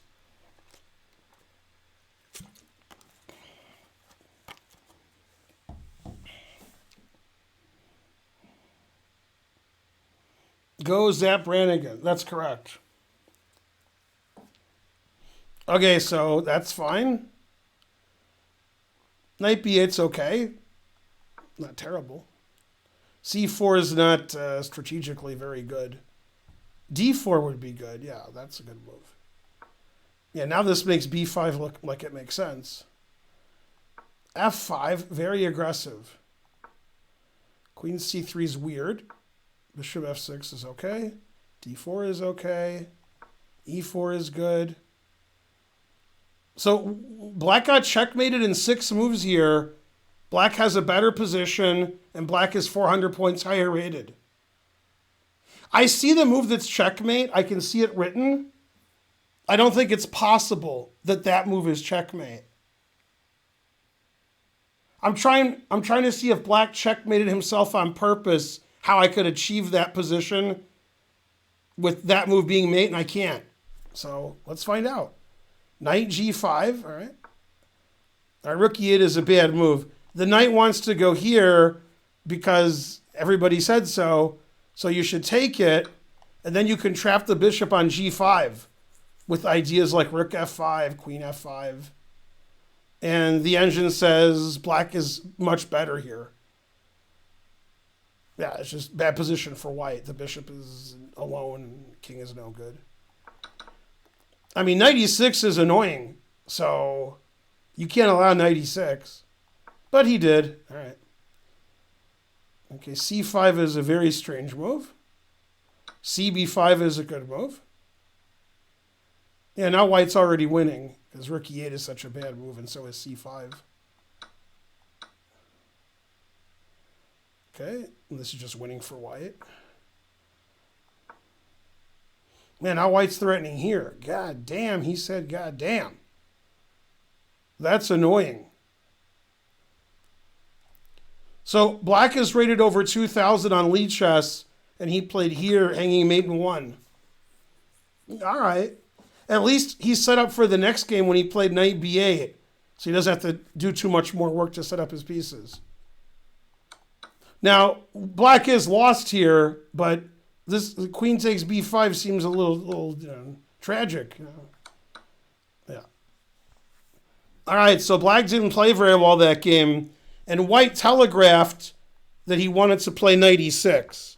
I mean, he played knight g5, and he wants to play knight e6. So knight e6 is a good move. So you take it, and then he can't play knight e6. That was easy. And black's better. Now black's like close to losing. And then c5 is just terrible, and queen b7's terrible, and hanging mate in 1's terrible. Right. Not good. Yeah. The important thing was, from my point of view, not hanging mate in 1 with queen takes b5, but queen b7, then queen takes b5. That's how you hang mate in 1. Apple side, 750 centidues. Shaun of the Dead and Hot Fuzz. I've seen parts of those movies, but I can't say that I've seen them beginning to end or remember them, or the fact that they were different movies. They seem very similar. Kiv78 gave 400 centidues. Thank you. We need one more donation, and we'll get a train going. Also, we have 2,100 viewers, so we're definitely on Chess TV. Who am I rooting for in the U.S. champs? I always root for Wesley. Now, I'm an atheist, and Wesley's insanely religious and insane, so I don't know why I root for him, but I do anyway. The 3 nicest people in the tournament are probably Wesley, Ray Robson, and Jeffrey Zhang, and they're in first, second, and third. Although, obviously, I mean, Wonder's a nice kid, so not really an adult yet. So, and everybody's sort of nice. Dominguez is a nice guy. Schwiertz is, but I mean, once you get to 2,700, 2,800, those kind of ratings, it's hard to be nice anymore. You see people like Shanklin and Naka, who obviously aren't, but that's not who Ray Robson, Jeffrey Zhang, and Wesley So are. And obviously Fabiano, is not playing. But yeah, I mean, it's nice to see the nice guys actually doing well. Because usually evil wins over good in the real life. Just in the movies, good wins.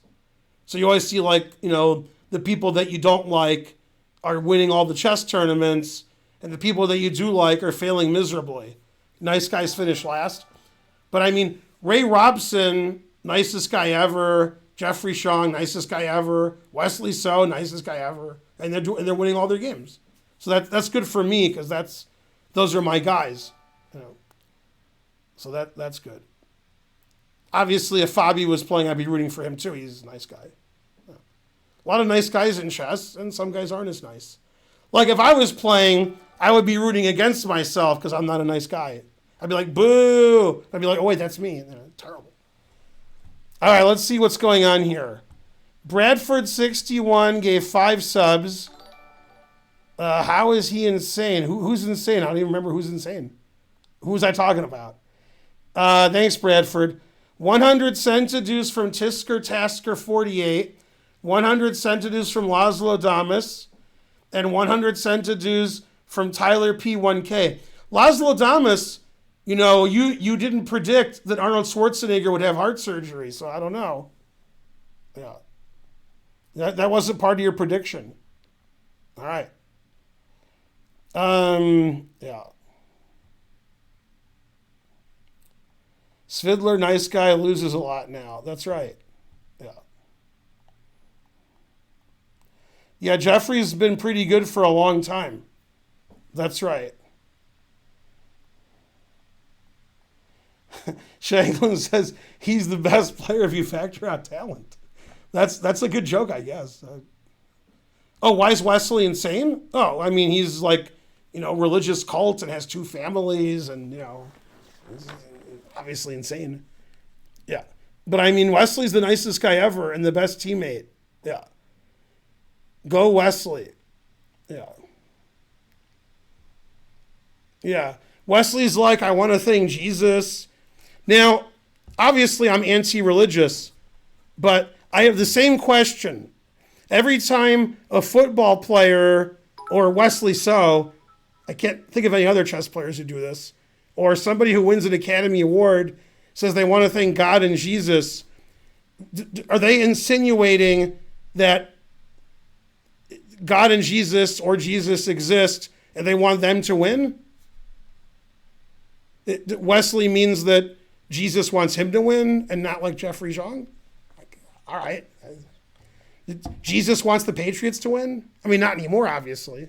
Now he wants Pittsburgh to win. But what? Like if Pittsburgh beats Kansas City Chiefs, did Jesus say, I want Pittsburgh to win? What? Etc. I guess. Yeah. Yeah, I mean, Jesus loves Wesley and doesn't like anybody else, I guess. I mean, I'm not saying that Wesley's wrong. I mean, Wesley does win every game, so maybe Jesus does love Wesley. I don't know, maybe he's right. Maybe I'm the crazy one. I don't know. So when you're wrong, you're wrong. I'm wrong. Train, etc., Apple side. Hooray. Yeah, I think Jesus was like taking a nap, and then somebody woke up Jesus and said, dude, 28-3 Falcons. And he's like, all right. That was unfortunate for the Falcons. Yeah. Yeah. If you were Jesus, you'd love... You know what? If I was Jesus, I'd love Wesley. And I'm not Jesus and I love Wesley. So maybe he's right. Yeah, that's right. That's correct. Known to have interest in chess tournaments. Maybe. All right. I mean, I'm not religious, but if I was religious, it seems wrong to me if I do something competitive that I do well in, that I thank Jesus. That doesn't seem right. Maybe it is right and I'm wrong. I don't know. That seems like insulting. That I believe in Jesus and maybe my opponents do too, but I it likes me more. I'm his favorite. I don't know. Jimbo Matthews, 500 centitudes. Yeah. Matthew Escalin subscribed. Not religion, you're not an American. What? God made my opponent lose. That's right. 400 centitudes. Stricter carbon emissions. Yeah.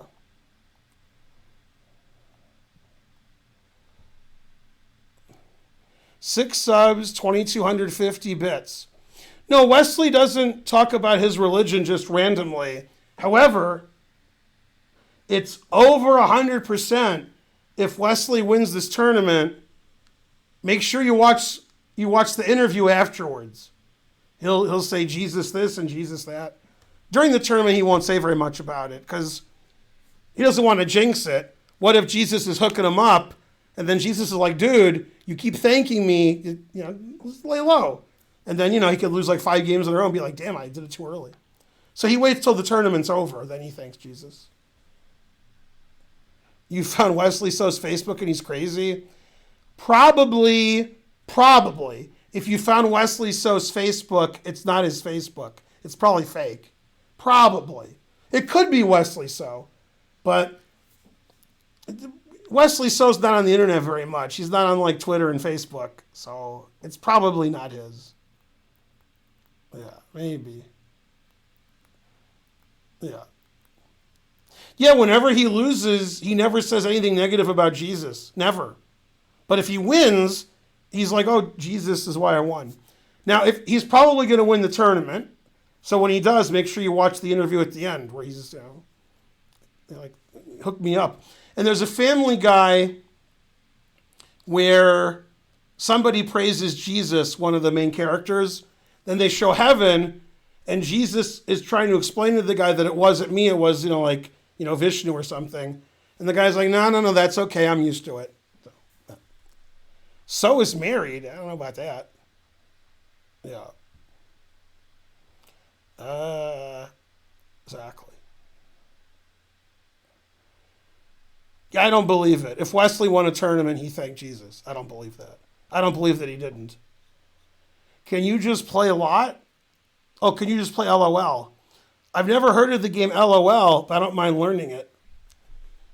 All right. 2,100 viewers. Go viewers. Now, if we want to do something scientific, this is very scientific. Naka's not having a good tournament. He never talks about Jesus. And Wesley's having a great tournament. And Wesley's, the world 960 champion. And he always thanks Jesus. So there you go. Yeah, actually, when Wesley won the 960, he didn't thank Jesus because he talked to Jesus before the event. And Jesus is like, what the hell is 960? So he's like, okay, never mind. And Jesus didn't understand what 960 was. So he didn't thank him at the end. Queen G7, white wins by checkmate. Yeah. It's like 960, are you kidding me? Hey Ben, here's a queen sack game. Thanks for streaming. Both players are 1430, and it's a game on Lee chess. I don't know if the guy who won was black, because black won, if that's the guy who submitted the game. But, probably he won.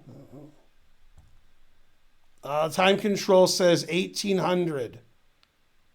So that's 30 minute, I guess. I can't do such quick math. We'll assume the guy with black is the guy who submitted the game, but I can't prove it. Well, 960 mainly is how good you are at 960.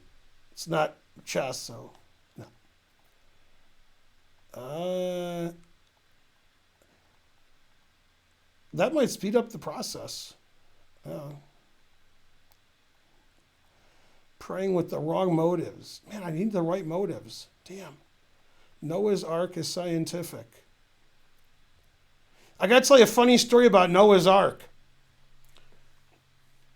So my first wife, her daughter, which is Spencer's half-sister, she's, in her 40s, and she has a husband and kids. And when they were having one of their kids, they decided if it was a girl, her name would be Alexandra Rose. Alexandra first name, Rose second name. And her husband's name is Coyne, Coyne. So her name would be Alexandra Rose Coyne. And if it was a boy, they were going to name the kid Noah. They didn't know the sex of the child. And so that made me think, this isn't a joke either, this is a true story. That made me think, if it's a boy, it's Noah, and if it's a girl, the girl's initials are Ark. So Noah or Ark. I pointed that out to them. And they were like, oh, no, you didn't. And I said, well, I didn't do it. You guys did it. True story. When am I doing a lesson with David Packman? I don't know. He's been ducking us lately. So, whenever he wants a lesson. Yeah. They had a gender reveal party and the whole world was destroyed. So it was still safer than most gender reveal, still less damage than usual. No, Coyne, Coyne. No, not Coin, Coyne. What? I know it's Ark, but it's still pronounced Ark. I mean, I understand it's not A or K. But the fact that I thought of that, I thought was pretty funny. Exactly. The flaming lips. That is correct. Yeah.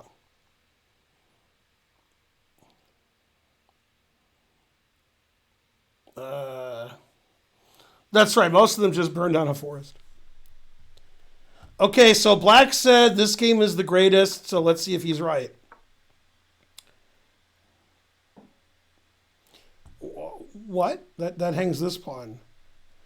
All right. And then he's like, okay, now I'll take it. All right, so white hangs a pawn every move. All right, so white doesn't have a lot of compensation for a pawn. Looks like white's going to be down 2 pawns in a second.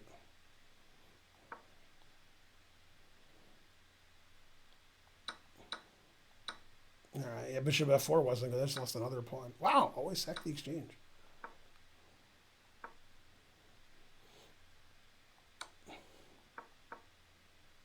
Bishop c1? That's setting up for the next game too far. All right.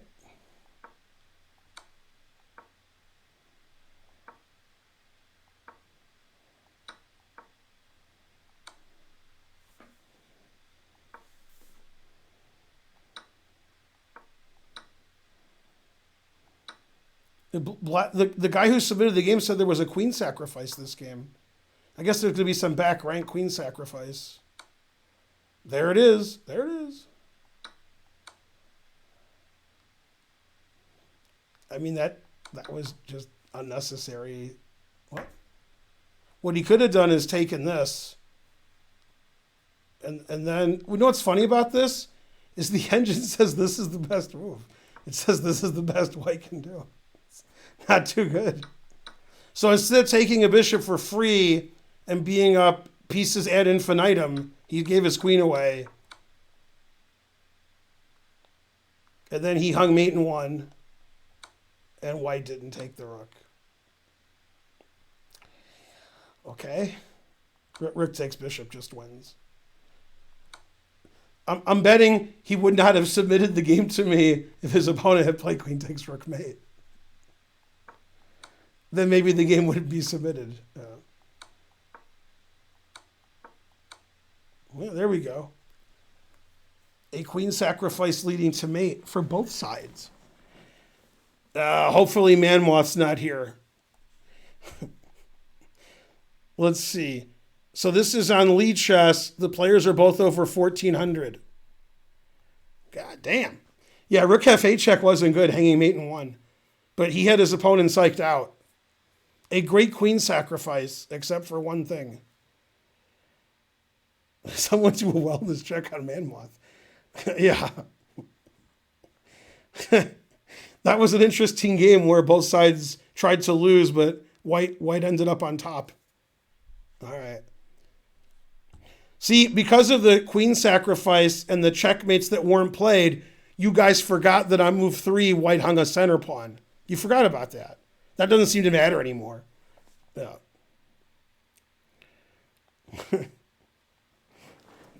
I'm starting to think Lee Chess players aren't as good. No, but seriously, they prove that they're not cheating. You see what I'm saying? No cheating on Lee Chess. Yeah. We might need to delete the Lee Chess games.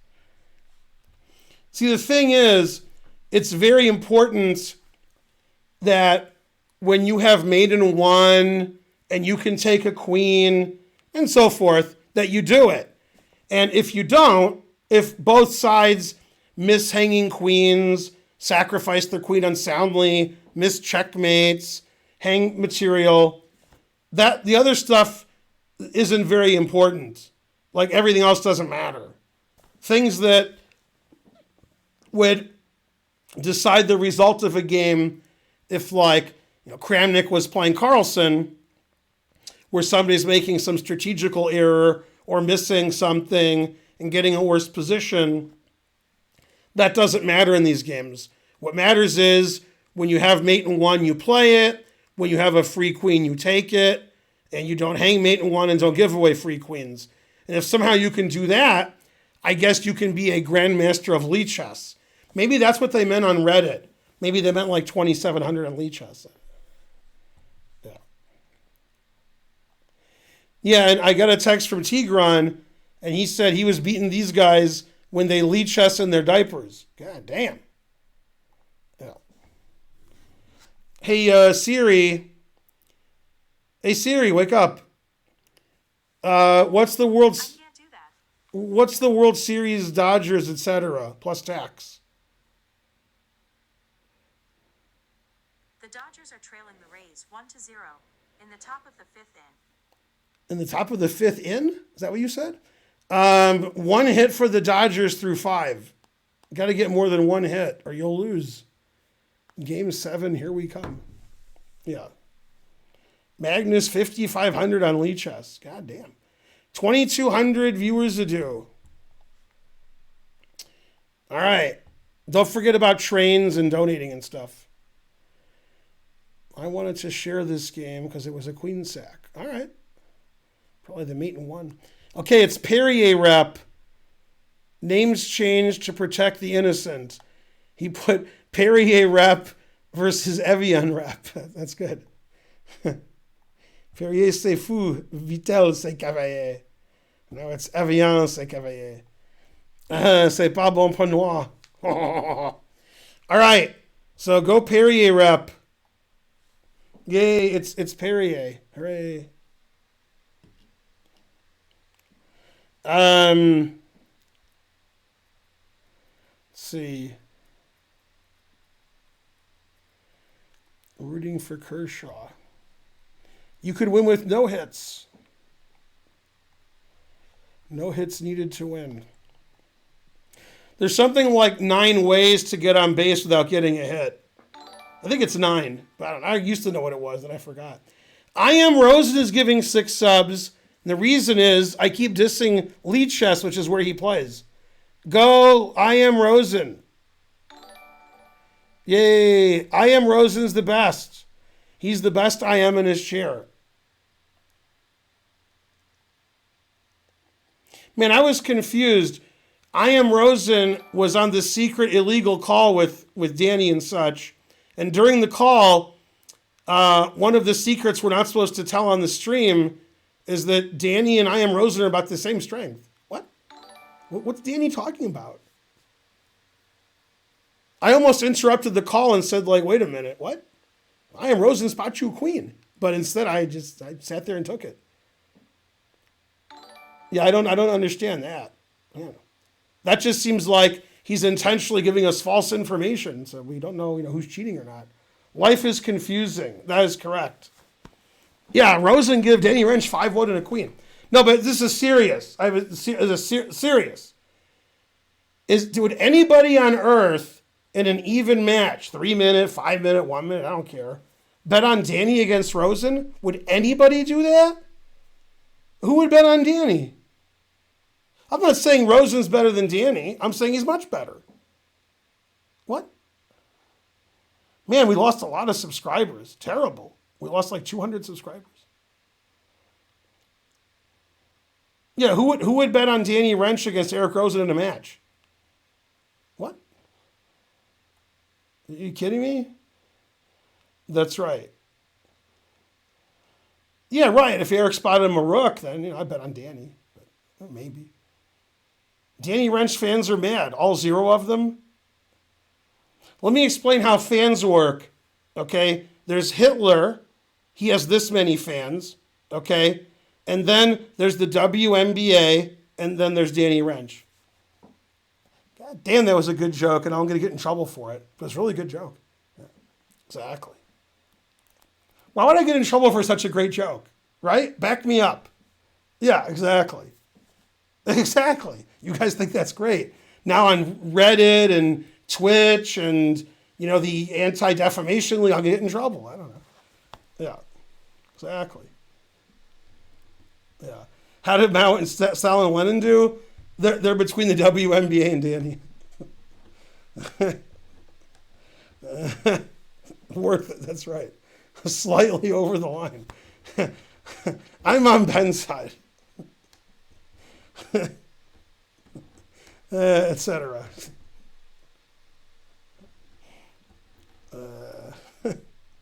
The anti-Danny League. I have a feeling this isn't going to YouTube. Just a bit outside. That was a great joke. No, I think it was Family Guy, but Spencer can back me up. It might have been some other show like Family Guy, where they're talking about the NBA, and they say, should they do this or should they do this? And one of the guys goes, They'll have to let the fan decide. And they showed a game and there was one person there. He was the one who decides. He's the fan. Yeah. No, I had a really good WNBA joke, but this isn't the right time to make those jokes. But it's a good joke. So, what am I going to do? But my joke was when the pandemic started and, the NBA and baseball and football, they had games with no fans. I said it didn't affect the attendance of the WNBA. So that was the joke. Go Family Guy. I think it was Family Guy. I don't know. Yeah. Check out Norm Macdonald's WNBA jokes. Yeah. Banned. Beaten to death by radical feminist police officers after NBA jokes. That's right. I never knew how I wanted to die, but I guess that's it. That's how I want to die. Okay, now this game is a very important game because it decides whether you like sparkling water or still water. Okay, now it turns out since nobody likes Oklahoma, sparkling beats still water. Thank you. Making the joke up as I say it. Redeeming myself from previous jokes. Yay. Nah, they didn't get it. Darn. Yeah, exactly. I don't get it. And so forth. No one likes Portland. Wait, what? Everybody likes Portland. I worked for Stiller for 5 years. Sorry, man. Sorry about that. Sorry about that, Chief. Okay, back to whatever it is I was doing.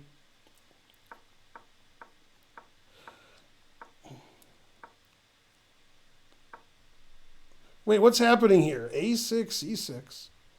I mean, they know can dunk. That's more fun to watch because they have good fundamentals. This looks like a game I've looked at before. Have I looked at this game? This game's looking really familiar, but all right. I'm on 92 instead of 94. What? This game doesn't make a lot of sense. B1's a good move.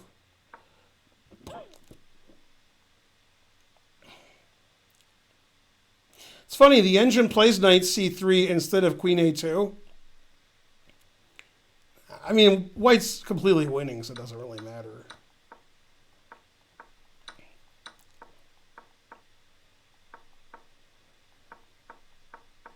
King f1.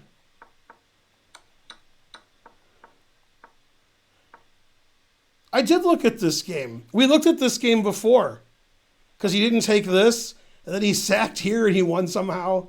We've already looked at this game. I don't want to look at it again because I'm already sick of it. I already looked at that game. Yeah. All right, that was worse than the WNBA, but not really. But the same, I guess. Yeah. I actually looked at that game. That's what happens when you keep putting the same games on. Yeah. All right. But I have a serious question for the chat. Which game had a higher level of competence? That game or a typical WNBA game? All right, let's see. Running out of games, always repeat. That's right. It's funny, before you guys were born, there was a guy on the radio, or maybe on TV, or both. And he was, I think he was an athlete, but, he was like my age, so athlete 30 years ago. And he said, oh yeah, if I played one-on-one with a WNBA player, I would win. And I was like, if you're in the NBA, yeah, but if you're not in the NBA, then no. You're some guy. You're on the radio. You're a guy on the radio. What are you talking about? Ugh, I've never been so mad. So they ended up playing the WNBA player and the guy on the radio, the guy who's like a radio show guy. What? You're some guy on the radio. You can't play. You can't do anything. You're lucky you're on the radio. What? I've never been so mad. Yeah. Yeah, when you're like a random person, you can't beat anybody at anything. Just so you know that. Right? If you think you can beat anybody at anything, you're wrong. You have to actually do that thing, and that's what you do for a living. Then maybe, right? Like Nakamura, a lot of people think he's the best blitz player in the world, the best bullet player in the world, the best rapid player in the world, and he can't beat anybody. So if you're just some random guy, you can't beat anybody, anything. You kidding me? What's wrong with you? Yeah. No, I mean, that's ridiculous. You can't just beat people because you think you're a man and they're a woman. What? By the way, not only is that the case that random men think they can beat professional athletes in basketball. Oh, you know what's even worse? Is when random men think they could beat women at boxing.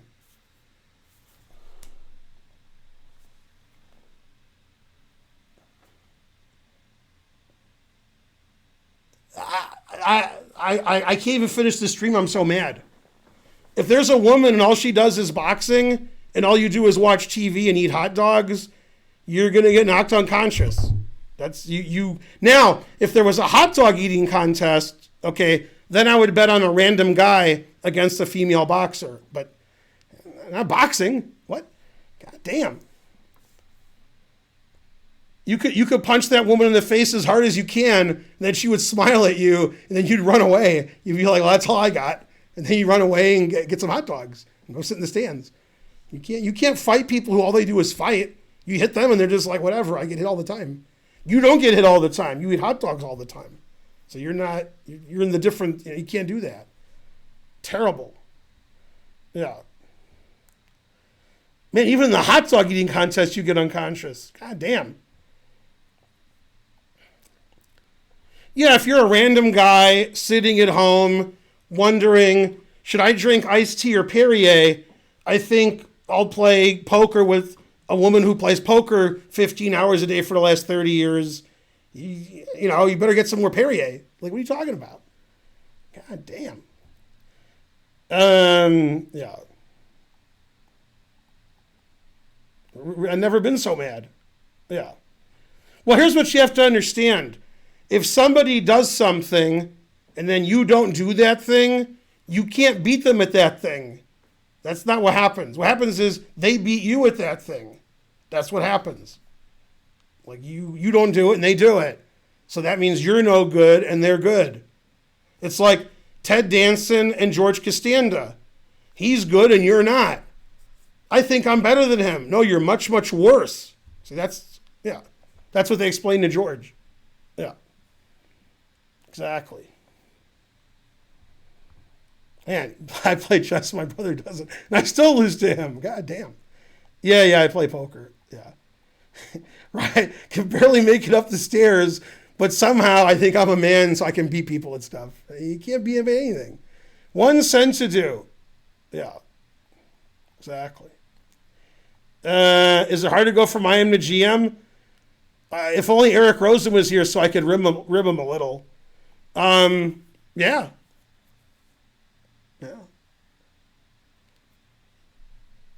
Exactly. He had beautiful hands, and he won a contest, which later we found out he cheated at. IM Rosen's like, I don't want to answer that question. That's correct. Yeah, these people on Reddit who say 1500s can become GMs.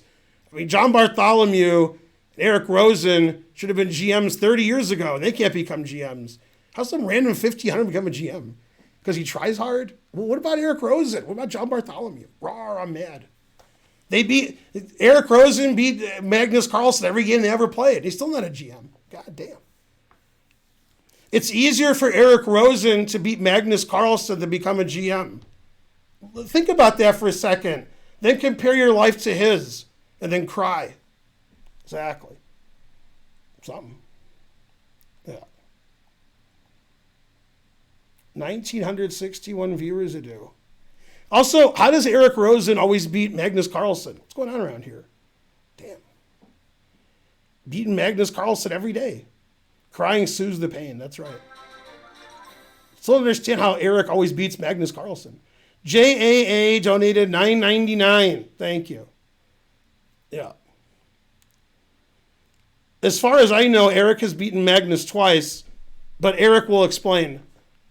It's also possible Eric has beaten Magnus and not known it, which I think happens when he wins. He's like, oh, that's Magnus's account. Yeah. If you don't know it's him, he's not as good. That's true. Yeah. Yeah, if you knew it was him, you'd been like, no, he's too good. Yeah. That's right.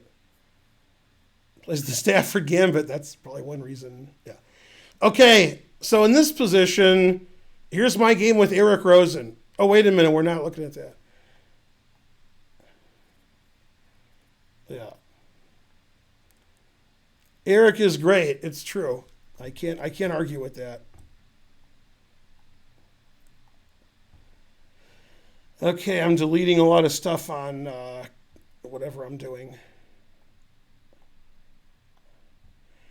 When blundering, do you think it's best to play solid and hope for a mistake or play less solid and tricky? I blundered my queen, but I tricked my opponent. Okay, they're both 1,500, and it's chess.com. Damn.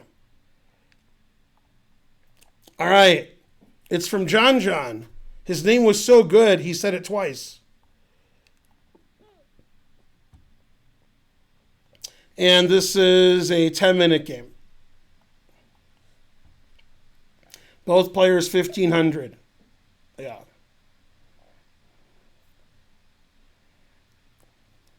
Hey, Eric, in the last 3-4 years, have you done everything you can to become GM? Or you're like, I got to give a chess lesson. I got to stream. I got to take a nap. I got to get an advanced degree. I got to travel all over the world and hang out.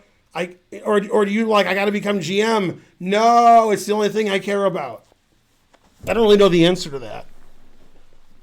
I'm assuming you haven't tried as hard as other people. Yeah. Mainly napping. That's why it took me so long. It took me 20 years. Yeah. Yeah. Studying the Stafford Gambit. That's true. Yeah. Now, obviously, Eric's GM strength, but napping is important. That's true. Yeah. If you didn't know, Eric's pretty good at a lot of stuff, like making websites and code and taking great pictures and taking secret illegal pictures from, what are those things called? What are those secret illegal things? They're in the sky. They spy on you. I know the name of them. Drones. Yeah, that's right. Yeah. Anyway, Eric's the world's leading authority and all that stuff. Yeah. Yeah, flying robots. Yeah, there you go. Yeah, Eric has the best pictures ever, including the ones on our website. Yeah. Yeah, it's possible he won't get the GM title playing the Stafford Gambit every game, but maybe. Then maybe that would show how great he is. Okay, so Black said I blundered my queen, but that didn't stop me. Knight e2, confusing the audience. Now, if only Greg Shahadi was here, another IM who should probably be a GM, because he would enjoy the fact that it's the delayed center counter, Scandi. See? And also, John Bartholomew would like that. Man, it proves there's more games of chess than atoms in the universe. Knight e2, d5. All right. And queen d8. Interesting. All right, now the position looks normal somehow. Not sure how.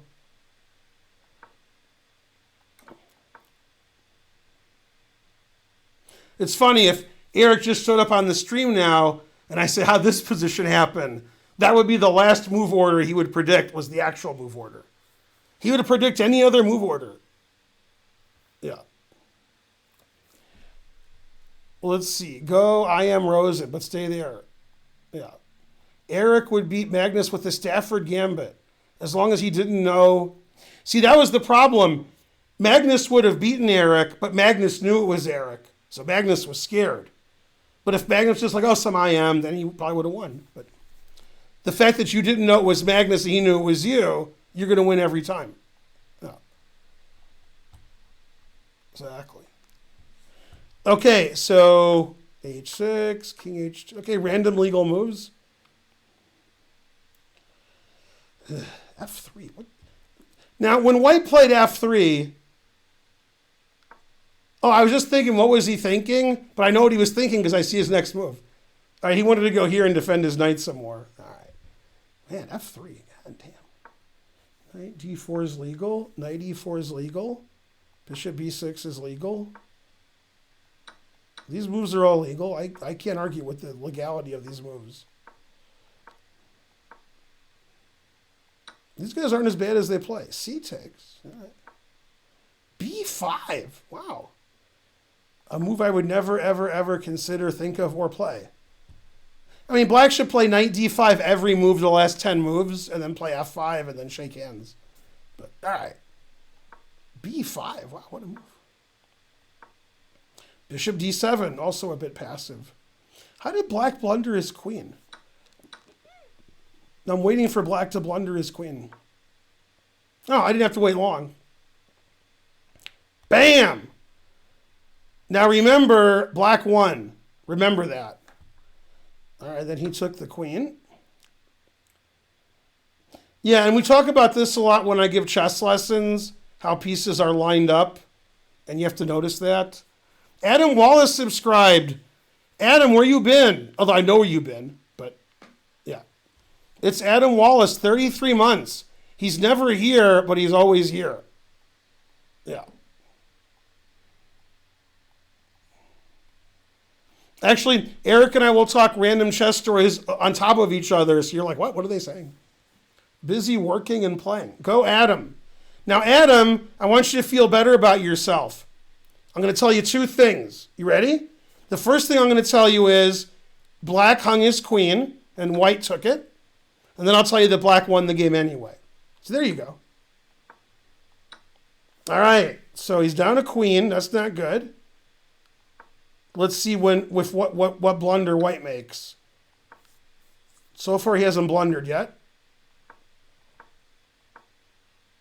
E5 is it's okay, I guess. Okay, still winning. Still winning. That move's not great. Rook takes here is easiest winning. Then you get to take all the pawns with check. All right. Still winning. Still winning. Rook F takes E5 is the easiest win. Then you take everything. Still winning. And that move loses. Wow. After queen here, black's winning. Wow. Yeah, the easiest way to win is to get rid of all these good black things. This one and this one. Those are the good ones. You got like rook check and bishop check. So you just take this. And then if he takes, you take this. And okay, that's it. Black's counterplay is gone now. But he never sacked the exchange. Now black's actually winning. Yeah. Now black has all kinds of attack. That's check. That's check. By the way, there's a really, really nice X-ray mate here. Really nice. Black to play and mate in 2. It's very nice. Let you guys find it.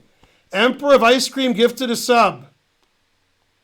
Yeah, I always say, Adam, I need you and your 5 twin brothers to each donate 100 subs. Then we're back to where we were. That's a joke that I stole from, what's that show I never watch? I guess I never watched. I can't think of it. Big Bang Theory. The Big Bang Theory, there was a ruse where they had to go to the hospital to get some guy out of the house so they could prepare a surprise party or something. Maybe, I don't know. And when they're in the hospital, there's nothing wrong with the guy. So, the guy go home, but he can't go home because they got to keep him in the hospital so they can fix up the apartment. So he tells the head nurse, could you pretend there's something wrong with me? And then he slips her $5. And he says, and if you do, then I'll give you a bill with the person who freed your people, because the nurse was black. And because, Lincoln's on the $5 bill. And her response to that was, unless Benjamin Franklin and his 4 twin brothers freed my people, get out of here. So that was a good answer. As somebody named Benjamin, I approve of that joke. That's correct. A lot 64, Thaddeus 73, Emperor of Ice Cream, Lancer Ulysses, McJurgle, and everybody else who answered. Queen D4 check, proving he's using an engine. And then mate.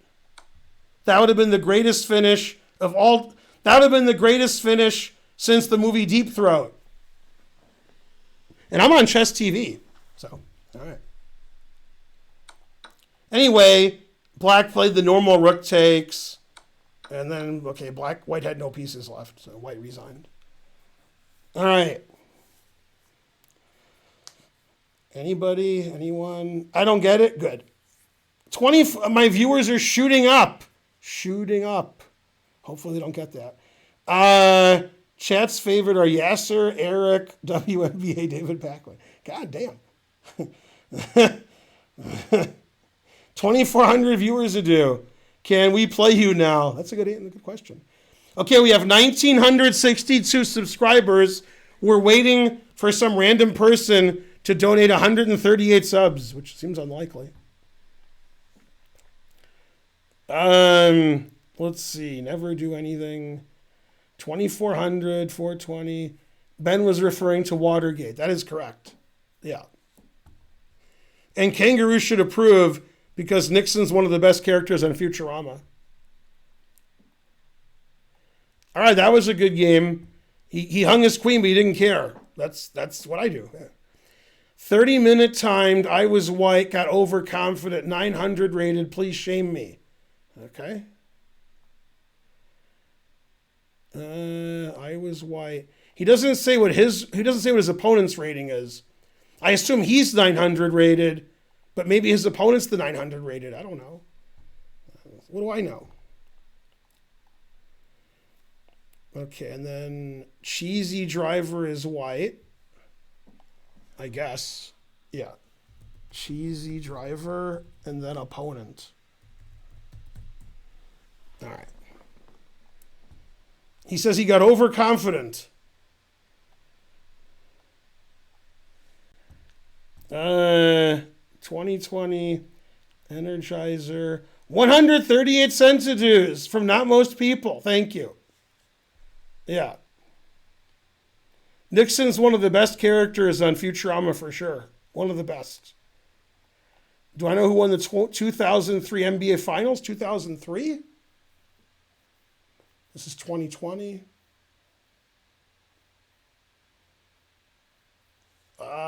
I don't know. I'll say San Antonio Spurs.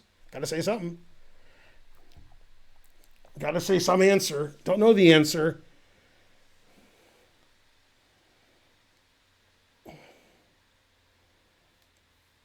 Let's see. Ask Siri. All right. It was San Antonio? I got it right then.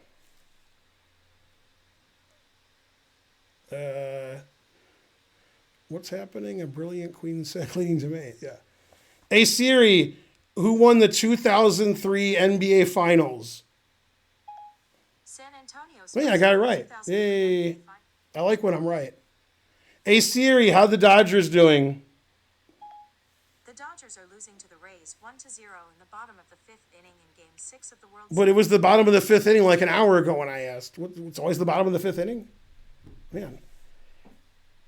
The Siri and me are like, that, son. Okay, so White submitted the game, and he said he got overconfident. All right. Interesting play. A6? A6 proves there's more games of chess than atoms in the universe. Just that move alone. What? I think Black is drinking beer at noon on Tuesday because that move is apropos of nothing. That joke's too complicated for you guys.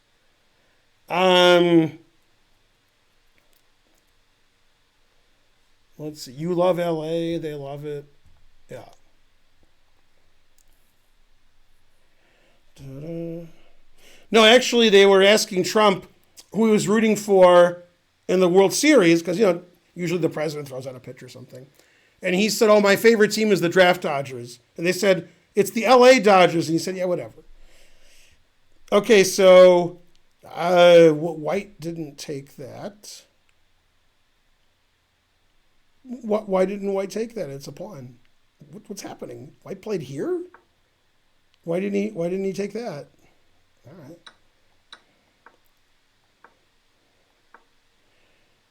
The white didn't play bishop g6 check.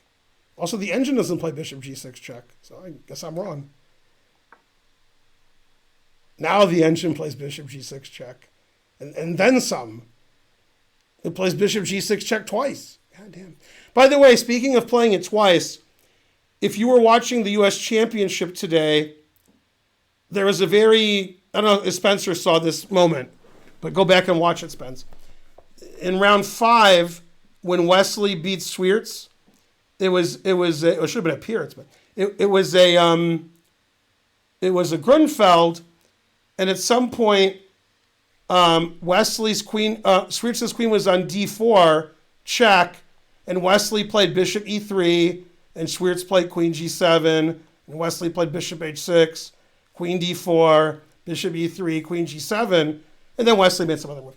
And then Maurice Ashley's like, why is Wesley repeating? What's wrong with him? And then some people in the chat were like, always repeat, like me. And then Yasser told like a 4-hour story about every Russian schoolboy repeats to show dominance or something. Man, he couldn't believe Wesley repeated. He was mad. And I was like, what? Yeah. Obviously, if you repeat, always repeat. All right, good story, good story. Okay, takes, check. I don't understand g4. That just hangs a pawn. Okay. Oh, okay. e6, wow. Queen takes g5? Isn't this piece attacked like 40 times? Okay, I have some details. You guys could write this down. It says Saturday at 2 p.m. is the funeral for Manmoth. He said he couldn't take it anymore after seeing this game. He left a note. All right, well, sorry, Manmoth. God damn. Yeah. Jen said repeating is risky because if you repeat too many times, it's a draw, and some people can't count, so you shouldn't do that. And then Yasser was like, all right. Yeah. Who's Manmoth? Manmoth's like Zed now. Manmoth is a 2200 player who comes to my stream a lot, and when I show games like this, where one or both sides just hang pieces every move, he's incredulous. He's like, what is this? So he would not like this game. Now, to prove Manmoth is somewhat correct, in this position, the engine says white is plus 77.6 if he plays the correct move. If he plays the incorrect move, he's 23.9, and the third best move is 17.4. It's funny when you think of 17.4 and you're like, terrible, but that's the case. That's right. Go Manmoth. Yeah. This is okay, now it's mate in 21. I'm pretty sure white didn't win this game, but based on what he wrote. So now he has mate in 2. He can play bishop takes pawn check. This is the only legal move, and then that's mate. And yeah, there's other mates, but that's the mate in 1. He took with a queen, also leads to mate. And now queen here leads to mate in a few moves. He played the plus 25 move, also good. Okay, now he has knight c7 mate. And he has rook f8 mate. And instead he played queen f8 check. Rook check.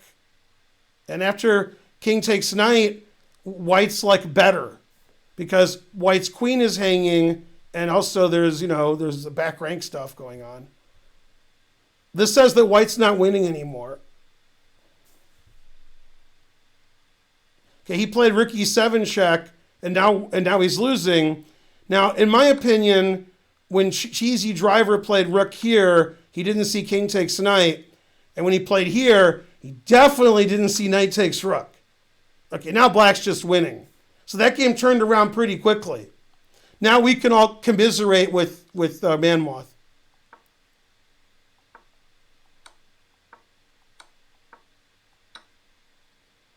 Okay, now this is mate. Okay, and then queen takes bishop is just mate next move. Okay, and instead of playing queen here check, which is mate, he played this. Now instead of playing queen f4 mate, he played this.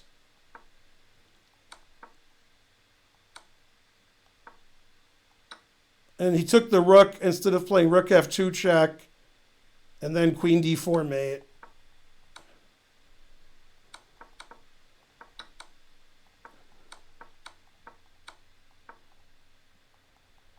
And then I guess he resigned. I guess White resigned.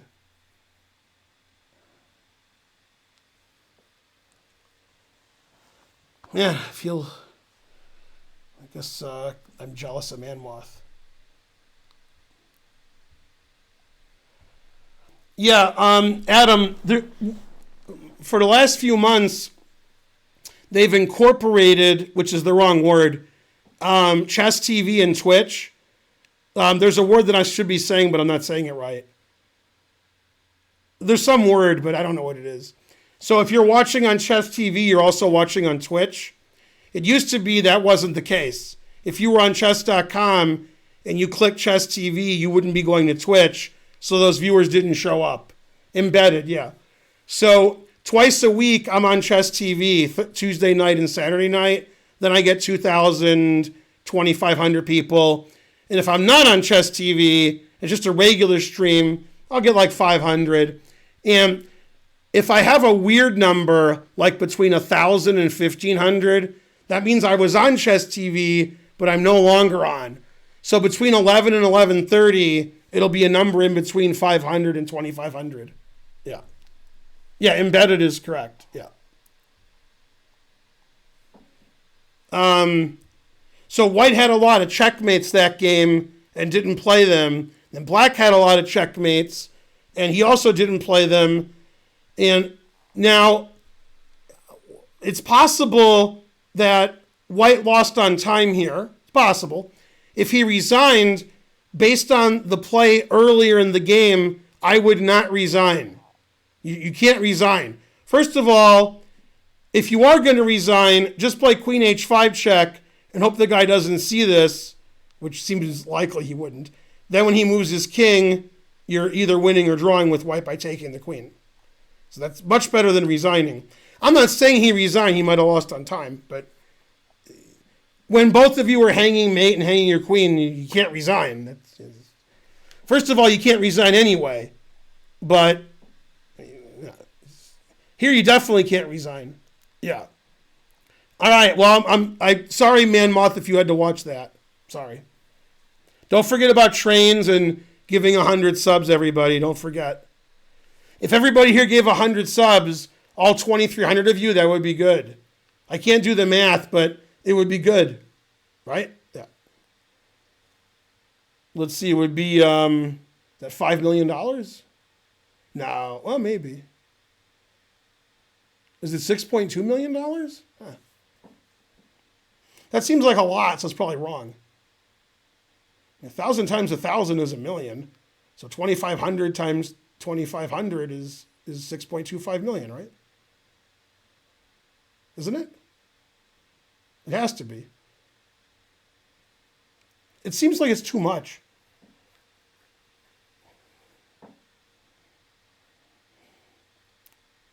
All right, Nola Runner has got a math. Yeah. I said if everybody gives 100 subs. So if everybody watching gave 100 subs, not one sub, 100 subs. So it would be 2,500 times 100 subs, and 100 subs is $2,500, right? Or is it $250? No, it's 2,500. Yeah. Or is it? Oh no, 100 subs is $250. Oh, that makes sense. That's why the math was off. It would still be like $625,000, right? Yeah. Anyway, I don't know what it is. and we seem to be arguing about it, so let's just do it, and then we'll find out. And I'll give you guys a refund later, much later. God damn, it'll be later. Heinz Superman gave 2 subs. That's good enough. Yeah.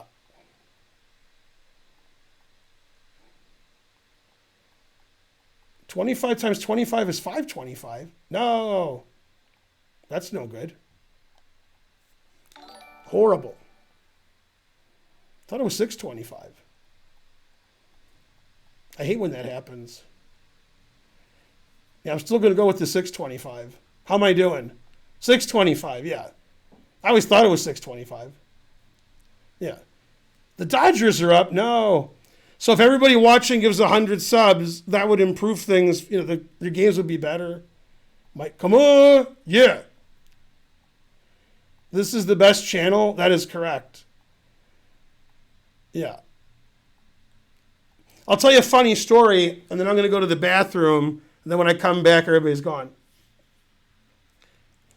So many years ago, I'm going to say 40 years ago. It's about 40 years ago. It's probably a little less. We were eating after the chess club meeting in Ann Arbor, and one of the guys in the chess club was a 2100 player named David Greusser. And he was a professor of math at U of M. And he also came second in the National Spelling Bee when he was a kid. The word that he got wrong, he thought it was too easy. So he spelled it wrong, like almost on purpose, because he thought the right way was too simple. It was quoits. It's like a ring game. He spelled quoits with like a Y. Anyway, it doesn't matter. So we were eating, and for reasons I don't understand, the questions came up of what was 18 times 80 and what were the questions? 18 times 80 and 77 and 88 times 88? Something like that. I don't remember anymore. And I don't know why those questions came up. Probably I started it. That sounds like something I would do. Anyway, he said the answers very quickly. Like, I would say 18 times 80, and he would say the answer immediately. Then 88 times 88, and he would say the answer immediately. One of the guys at the table said, how did you do that? Can you do the math calculation in your head in less than a second, or how does that happen? And he said, most people, when they're kids, they write times tables on a piece of paper to either 10 or 12. That's like a normal. So they memorize the times table list. So anything that's less than 10 or 12, they already know the answer because they memorized the table. He said, when I was a kid, I did my times tables to 100. So somehow, on some big, massive, nonsensical poster board, I guess, he wrote 100 to 100, and he filled it in and he memorized it. So anything that was 100 times 100 or less, any two numbers, he already knew the answer. And we were like, oh, all right. I never met anybody who did that, but he did it. So anyway, that was a great story. Not sure why. Whatever you want if your wife owns the chess club. That's right. Yeah. That's correct. Yeah. All my stories are funny, and about all of them. Yeah. 250,000 times 2. Why are you next to a chessboard? I am. Do you play chess? I do not. So now I met someone who does that. Yeah. There's a chess player in Ohio who's about 2,200 named John Bath. And Calvin Jackson would like to know this guy. He passed all the actuary tests immediately. There's like 10 of them. He passed them all in like a year or two. I think it takes like 18 years. But anyway, and he's about 2,200, nice guy. I haven't seen him in 25 years. But he had some weird mental, deficiency where he could multiply numbers of several digits just in his head instantly. Like there's something wrong with his brain or something. So if you asked him like, what's 899 times 1734, when you said 4, he would say the answer. Like there's something wrong with him. He didn't memorize it. He just could do it in his head in less than a second, and it might take you like 7 minutes to do it in your head. and be right. So it's just, I don't know, something wrong with him. But anyway, 2200 at chess, pretty good. Nice guy too. Yeah. Nah, he wasn't savant smart. He wasn't like that. He was a nice guy. I will make my kids memorize. Yeah, they can do it. There's no question. It's not hard. You just do it. Yeah. Yeah, nice guy, John Bath. Yeah. Yeah, the guy that I like is the guy Rain Man was based on, because I was watching a documentary about an English guy who won the memory contest, and he was traveling all over the world. He memorized Icelandic in like a week, and he was on Letterman. And he got to meet the Rain Man guy. The English guy's just sort of a normal kind of guy, like a little weird, but like you wouldn't know that. The Rain Man guy, god damn. And Rain Man guy, he had some problem with his brain where the two sides, there was no connection or something, I don't know. But anyway, the Rain Man guy, if you talk to him for 5 seconds, there's obviously something wrong with him. You know, R.I.P. died 20 years ago. But he remembered everything. And the Rain Man guy did something funny, which I know other people have done, but I liked watching him do it because he's funny. If you asked him a date in history, he told you what day it was. I don't understand that. If you said like May 12th, 1815, he would say that's a Wednesday. Then he would instantly tell you who was born and who died on that day of note, if anybody of note. I mean, instantly. But he would instantly tell you like it was Wednesday. To me, that's even stranger than telling you who was born and who died. What? Yeah. No, it is real. Yeah, Kim Peek. It is Kim Peek. Yeah. By the way, there's a guy in math, because my stepson is a math genius. There's a guy in math in Texas. I think his name is Luke. And in math competitions with other math geniuses from high schools, he answers a lot more quickly. There was one question I saw, it was on like ESPN like Plus or whatever it is, 3. And there was some math question where the kids are doing calculations of really large numbers to get some answer. And he answered in less than 1 second, and the other kids started laughing, and he was right. It just doesn't make any sense. But he always wins everything, the Texas kid. Yeah. Go, everybody. Yeah, Kim Peek.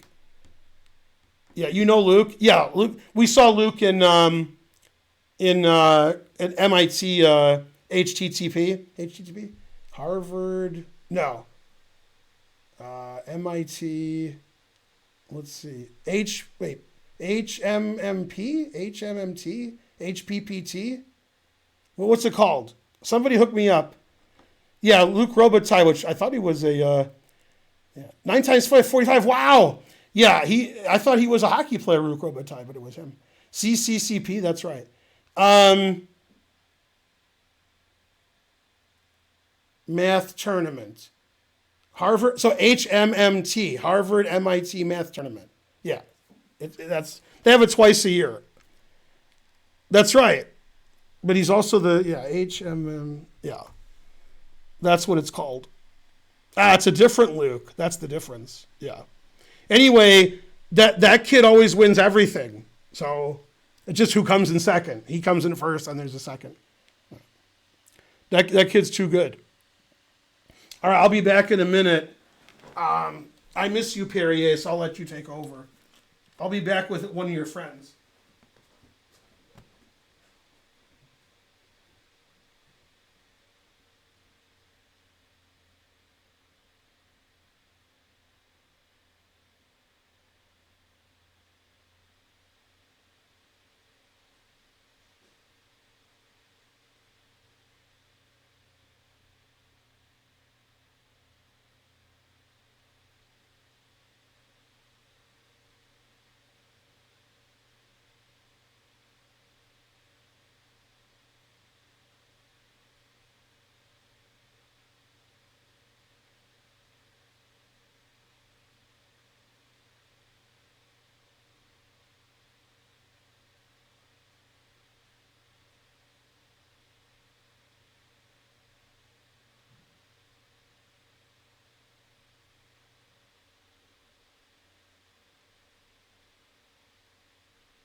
How'd you do, Perrier? Oh, I can't stay mad at you. I'll have a friend for you in a second. Let's see what you guys said. Perrier analyzed the game. Yeah, that's true. Let's see. What was that? What? No, you weren't. The Perrier said that it was a high score in the WNBA game. No, you weren't. You only got like 4 points. Yasser and Korshinoy. Perrier versus Lacroix. Okay, Perrier found mate in 5. That's right. All right, so this game was a suspicious game. Very suspicious. Okay, it says 751 versus 750. And I'm looking at the PGN. It's from Phoenix Bird. Phoenix Bird didn't put the names of the, like, he obviously typed it out, and he didn't put the names of the pieces for, if you saw the PGN, it's just garbage. I can't even fix it. So sorry, Phoenix Bird, you'll have to post that again, but like, right. That's not right. 999, Heinz Superman. Yeah, I can't look at that game because the PGN was just nonsense. You can't make heads or tails of it. Okay, here's one more game from my third tournament back in 2004. All right, we're going to skip that because you can't do one more game because, everybody, we'll do it later. This game features a checkmate delivered by a king. It was 5-5 and I was white. All right. This is from Stoic Stoat, who I think I play a lot on the stream. Okay,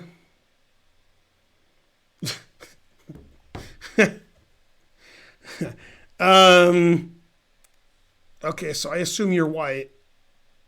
Okay, you were white. That's a good one, trying to learn. Stoic Stoat. Is that what it is? Yeah. And then 5-5.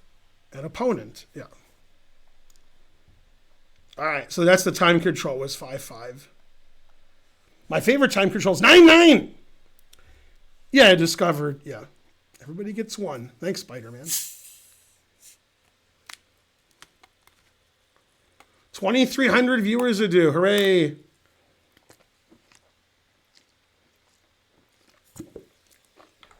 That's better. No, I just lost like 10 viewers. You all forgot to give 100 subs too. We should have a train coming, so if you guys want to start a train, I won't complain. Okay, so white gave some discovered mates. Okay, E5 is just like double question mark. Bishop B5 is nothing to write home about, but E5 is just like, I mean, white just went here attacking the knight, and then black played E5. I mean, that's not good timing. Okay, Stoic Stoat, probably you should take that and win since you have more guys on it. You see what I'm saying? No? Yeah, I mean, this just wins. The game's over after that. You take, and fork the king and rook, and win a pawn. Okay, you play knight F3, making Man-Moth come out of his grave and complain. Oh, it's coming from the ground. Man-Moth has never been so furious. Now, we talk about this a lot on the stream, including this stream.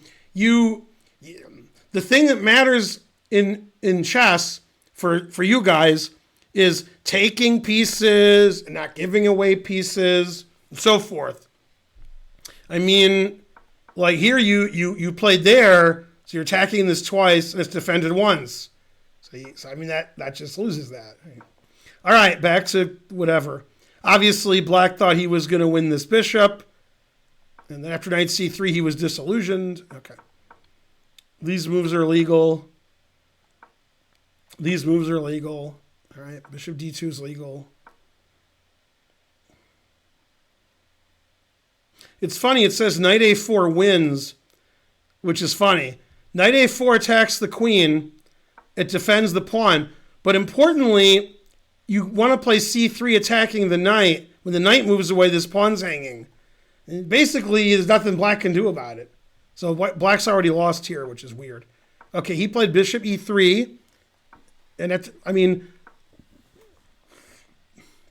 if I was black and I played queen b6, I would see that I probably want to take that. But I don't think black saw that. I think black saw the bishop and queen lined up and just moved his queen to safety. Because here, this is a very strong move now. Attacking the knight on c3, attacking the pawn on c2, winning a pawn, and somehow white's still better. That move is bad, and he should feel bad because the knight's pinned. So knight takes e6 wins and was played. And that's the winning move. Queen takes b2, bishop takes d4 is the best move. Knight c7 check is a good move. Knight takes a8 is not a good move. So this knight's hanging. You don't want to lose both of your knights. So you play knight here, and then after white castles, white's just completely winning. King on d7 is ridiculous. The queen on b2 is going to be attacked. Rook b1, rook b7. Queen g4 check is coming. This is just completely winning. Okay, now the game is interesting. Still better for white, but not, interesting. All right, the next move, I was going to say I don't understand at all, but now I understand it, unfortunately. So white wants to play knight b6 check and get out. So the right move is actually king c6, and the engine actually says black's better here because the knight's trapped. He played queen b2 with, I assume, the same intention, but that doesn't work because rook b1 and we get right out. So that's not a good way of stopping the knight from getting out. So black's better after here, and after here black can resign. And rook b1 was played. Yeah, now white's just winning. And now we do the song about the sweet loving woman, the song about the knife, and we do the walk of life. Yay, go walk of life.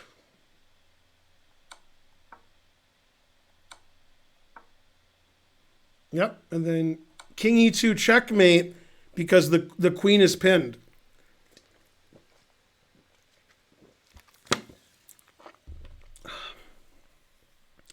Now, I'm not a betting man, but I'm guessing black was not a grandmaster. I think so. And based on that play, probably 6 years until black's a grand. That's 6 years. Yeah. Now I like to say something to the audience because I get a lot of crap for making fun of everybody and insulting everybody and telling you how bad you are. And people on Reddit are like, Feingold thinks everybody's okay. Now let me ask you a serious question. A lot of people say anybody can become some rating. 2,000, 2,200, an FM, an IM, a GM. Anybody can, as long as they apply themselves and they have coaches and whatever. Okay. Now, having said that, do you think the guy with the black pieces in that game that he could become something like 2,200, an IM? Do you think if black worked hard and had a lot of coaching that someday he would be, whatever, something? I don't know what, but something. Like, do you think that? Bum315 subscribed to tier 1. Quiznot says no. No. That is no. If black is 5, he can become a GM. Okay? Age is a factor. He could become the laughingstock.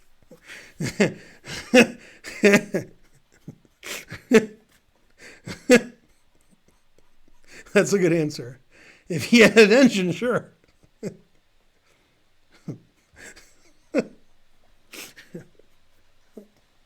If he's 20, in 10 years, he has a chance to be 30.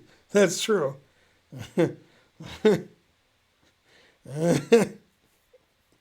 Your answers are pretty funny. 1,600. Yeah, he can set up the pieces for a GM. Yeah. Now, I guess if he's 5 and it's his first game, yeah. But, yeah.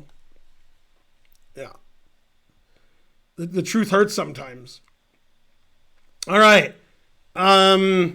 Yeah. You know what he could do? I'm going to tell you what he could do in chess.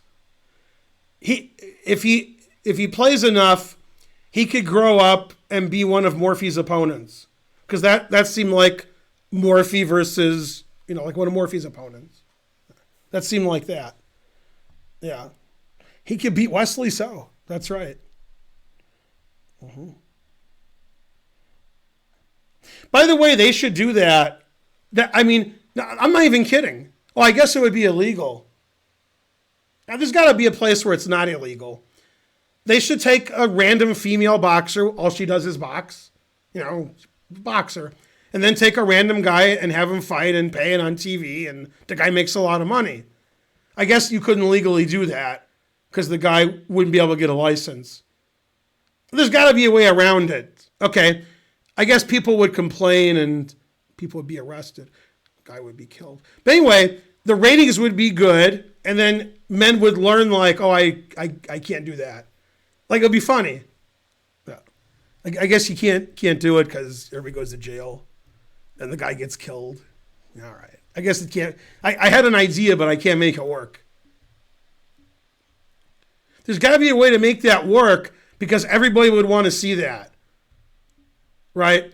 Now, in basketball, it would be just funnier to see the woman knocking the guy unconscious every second.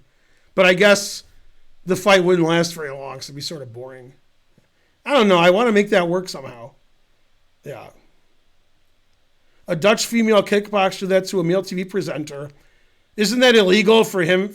Isn't she just assaulting him and murdering him? And isn't that like against the law to do that? You can't just beat somebody to death. That's illegal. When you see boxing on TV and the people are getting paid, like you have to get a license from the state and, you have to get a note from the doctor. You can't just like all fight.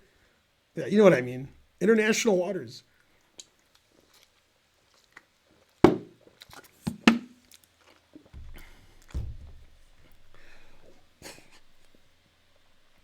Yeah, but that wasn't.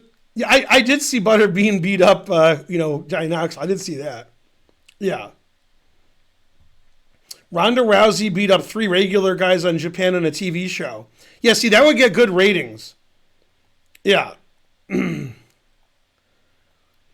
That's right. They let Conor McGregor fight a real fighter. That is funny. Yeah.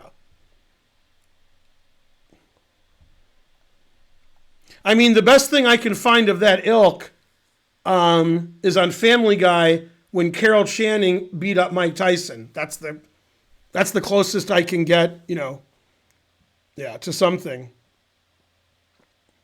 By the way, there was a fight like that. There was a guy who was a doctor. He was a big guy. He was a medical doctor, and he was not impressed with somebody. I think it was Hurricane McNeely. There was some professional fighter, and the doctor's like, that guy's no good. I'll fight that guy. And the guy put up $100,000 of his own money.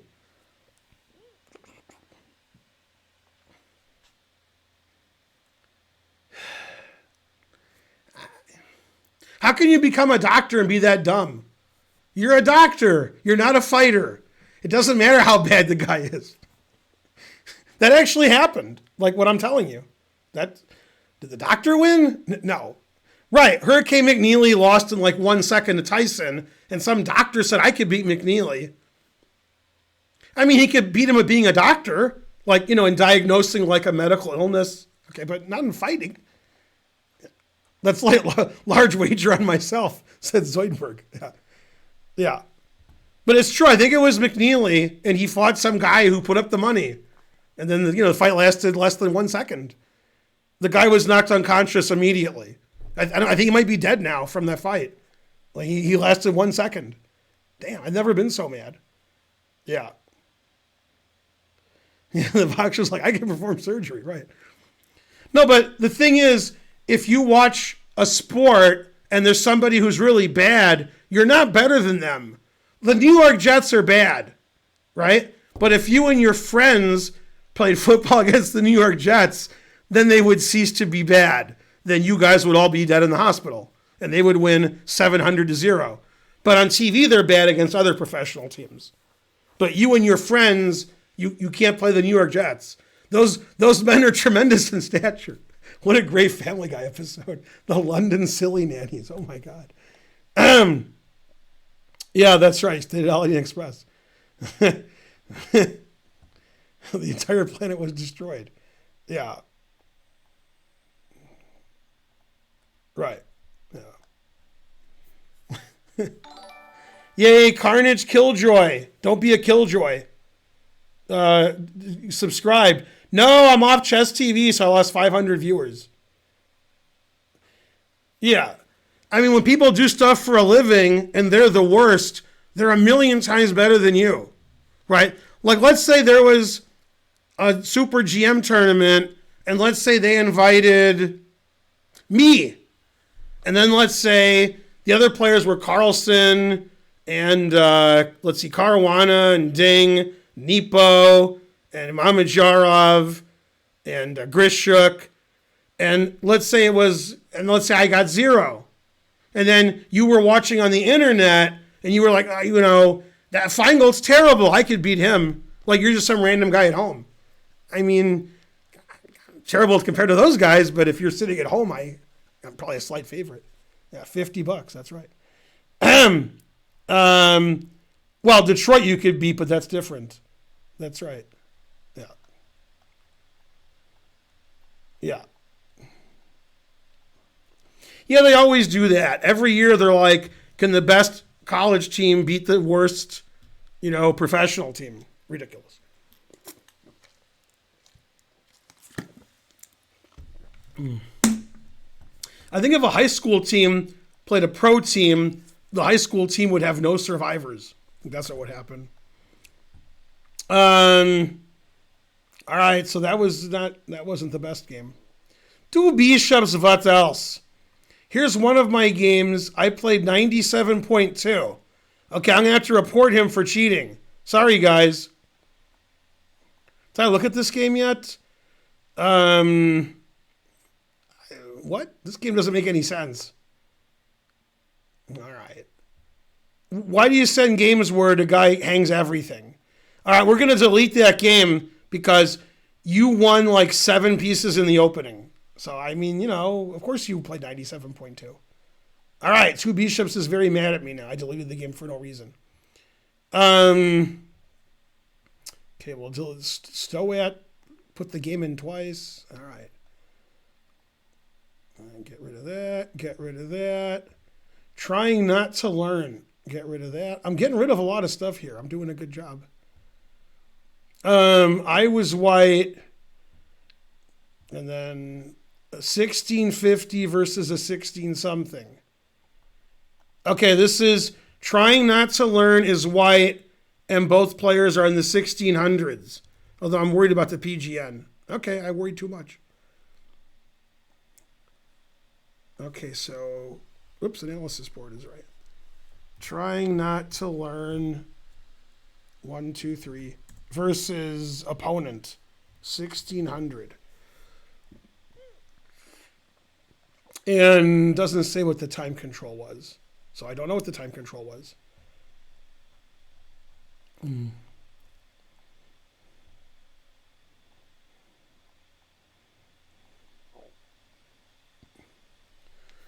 I won 4 times against the 940. Yes, I'm proud of you. There's a funny video on the internet, not because of who won. It's just funny.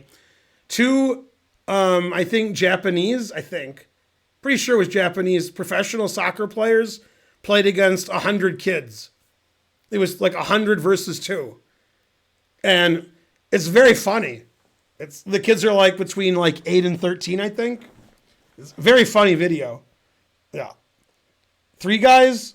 I thought it was 2 guys. Anyway, it doesn't matter. The kids didn't do well. But it was a funny video to watch. Okay, so trying not to learn's white. F5 is not the best move. It's all right. Yeah, you always want to play E takes D5. So you have this solid pawn structure here. And don't give away the B5 square. So C takes is a little minor, tiny error. You definitely don't want to trade the white squared bishops because this white squared bishop is horrible. So you wouldn't play bishop b5 check, but you guys just love to give check. I can't stop you. So yeah, I mean, you don't want to give away your white squared bishop. Take with a pawn?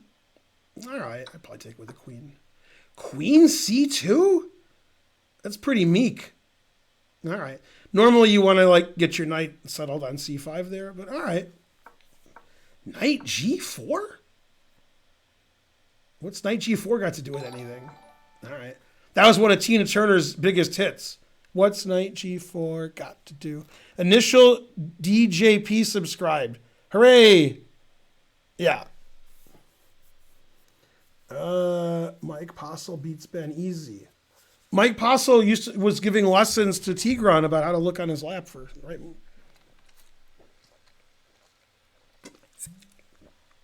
All right, rook a c1 is legal. Bishop b7 is not. I mean, what do you, Lisa Simpson? What would she say? Yeah, you can't play bishop b7. We have this open file for our rook. Bishop b7 is just blocked by everything. If you want to move your bishop out, you could play a5, bishop c5, or you could play c5 and bishop d7 and you can't get your bishop out. A normal way in this pawn structure is to do this, so your bishop has some scope. You don't want your bishop to have bad breath, so you should really give it some scope. All right, bishop e7's really bad. A3, man, trying not to learn play is really slow, boring, strategical. b4 is quite a bad move because this is a very weak, terrible pawn. And what black wants to do is trade this pawn. So after b4, you're making it easier to make that pawn sort of good.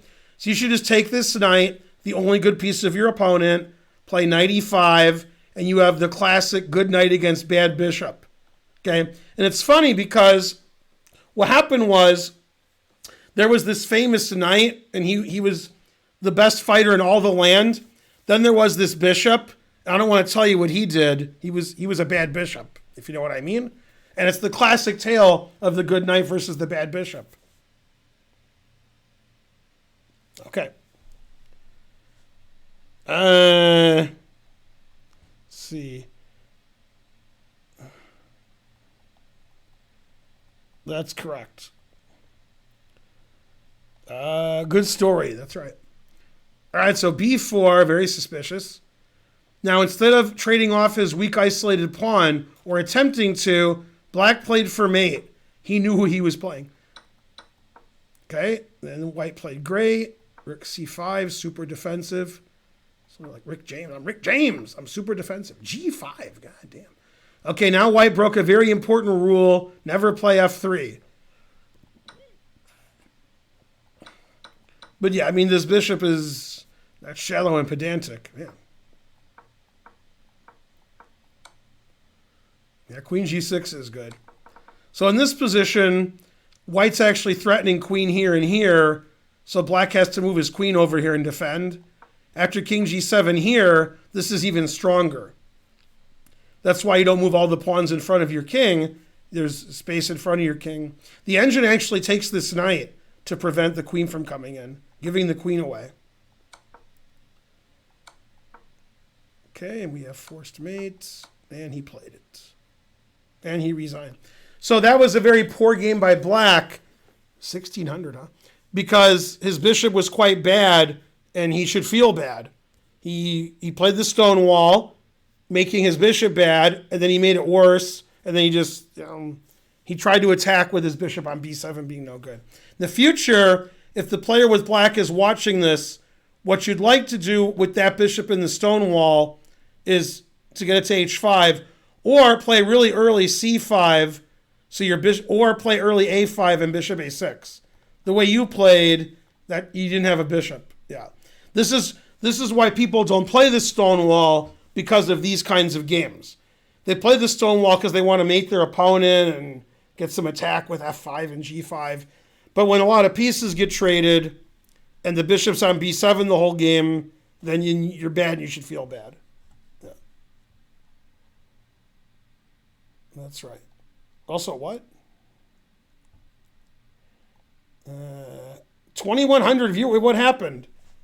I went from 2,200 viewers to 1,700. Obviously, I was taken off Chess TV. And now I got several hundred more. So either they put me back on Chess TV or I was rated and don't know it. Those are the only possibilities. There's no other possibilities. It's very strange. We just got here. How do I have 2,200 viewers?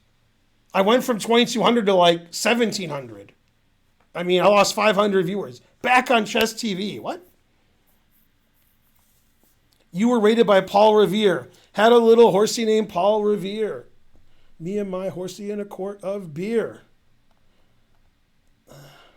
One lonely grandmaster I be. All by myself without no iced tea. My Perrier is getting flat. Pretty good jokes based on just what's sitting around here. Looking for a GM. I ran into Rosen. He said, I'm GM strength. I said, howdy. He said, hi. That's right. Have you seen Queen's Gambit? I have not. Man, I get asked that a lot, though. I'm the Eminem of chess. No. We were paid by Chess TV. All right. 1,966 subscribers. That's the year my brother was born. Let's get up to the year most of you were born. Let's get to 2,000. Rawr. I hit it like this. I hit it like that. I hit it with the wiffle ball. Betso.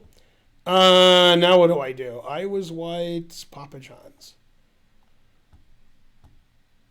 Wow, look at this. I'm on yesterday. Yesterday. All these games seem so far away. Now I'm analyzing all the games today. Oh, I believe in yesterday. Suddenly, you guys aren't the Potsers you used to be.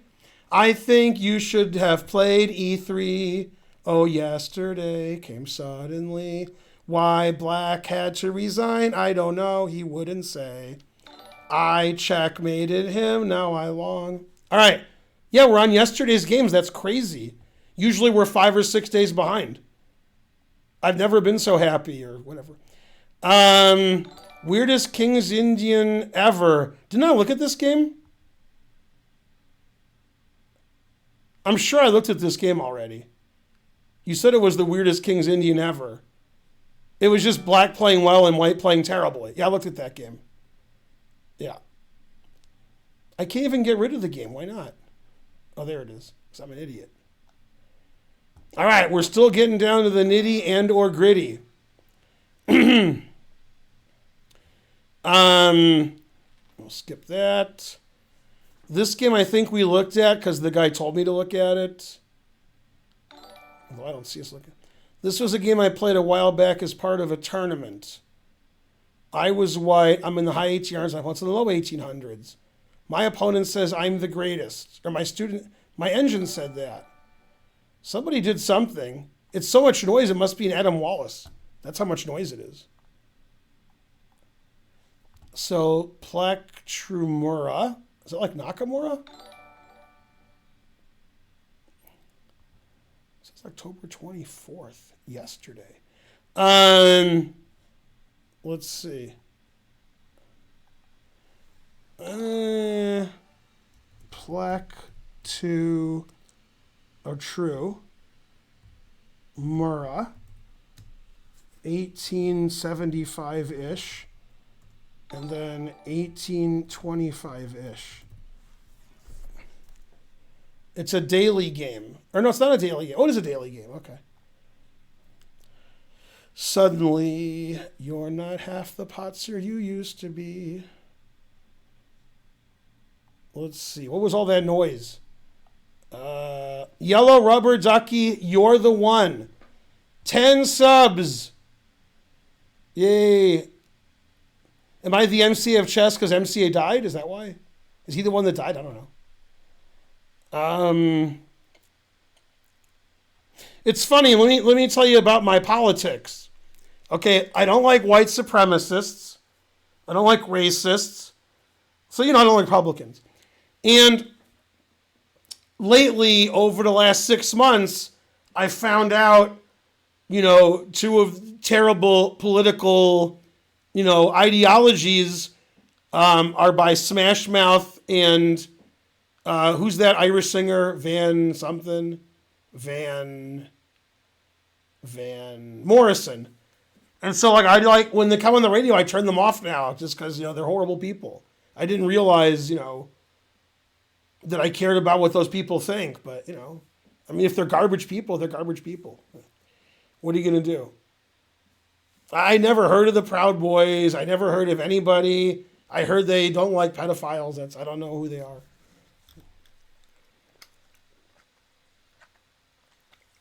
But Van Morrison is so good is correct. Yeah.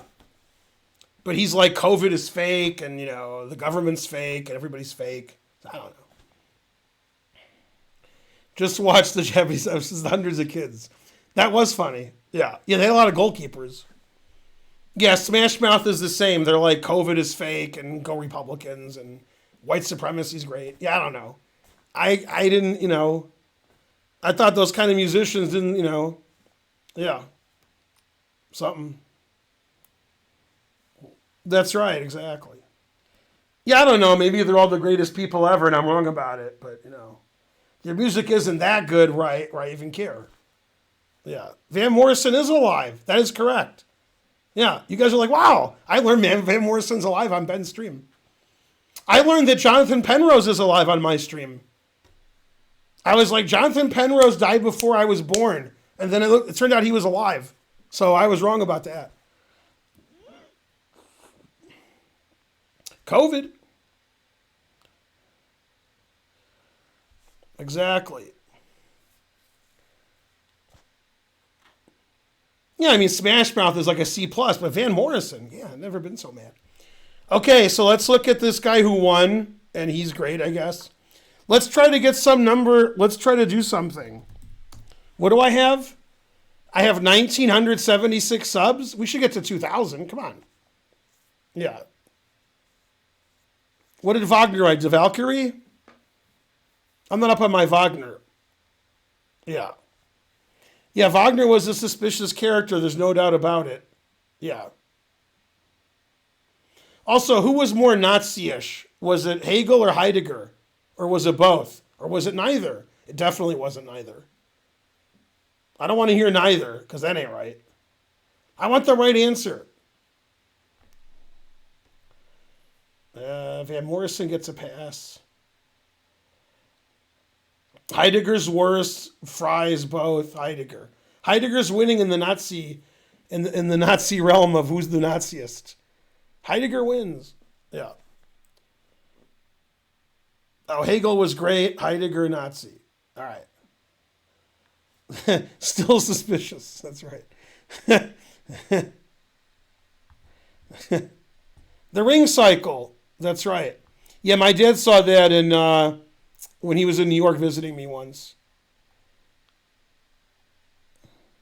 No one understood what he meant, so it was fine. Yeah.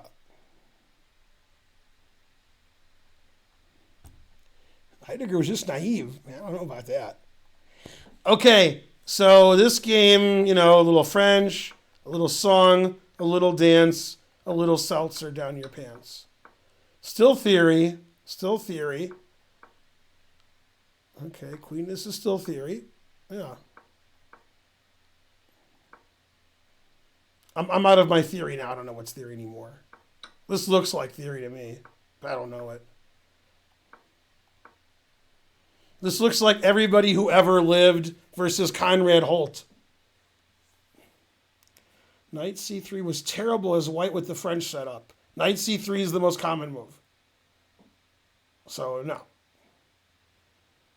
Knight c3 is the best move against the French. And it's the most common. And there's thousands and thousands and thousands of Grandmaster games. And in this position, there's probably dozens of Grandmaster games. Otherwise, you're correct. Yeah. Isn't Conrad Holt pretty young? Conrad Holt was pretty young 15 years ago. Now he's not. It's the Carol Khan. Knight c3 is also the most common move. Maybe chess isn't your game. Try not to learn. I know. Let's have a spelling contest. Yay, Perrier. Yay, we still have 2,000 viewers. I'll never leave. Okay, knight g5 is legal. H6 is legal. Knight H3. Little weakness here. Queen F7. These moves are excellent. These moves are too good if you ask me. Queen E2. He wants to play G4. There's a famous game in this variation. There's a lot of Conrad Holt games. There's a famous game from before you guys were born where Anand beat Alejandro Ramirez. I mean, Anand took Alejandro to school, which was apropos because Alejandro was pretty young. G4, that is correct. Knight G1, that is correct. And now white's winning because black's rook is trapped. So after queen E2, it's pretty obvious white wants to play G4, which was illegal with the queen on G4. So here black has to start extricating his rook. Black has to move his queen so the rook can retreat. And he didn't, so now he's losing. All right, it's just up in exchange with no compensation. Bishop's bad too on D7. Queen B4 is terrible trading queens. That makes the job pretty easy.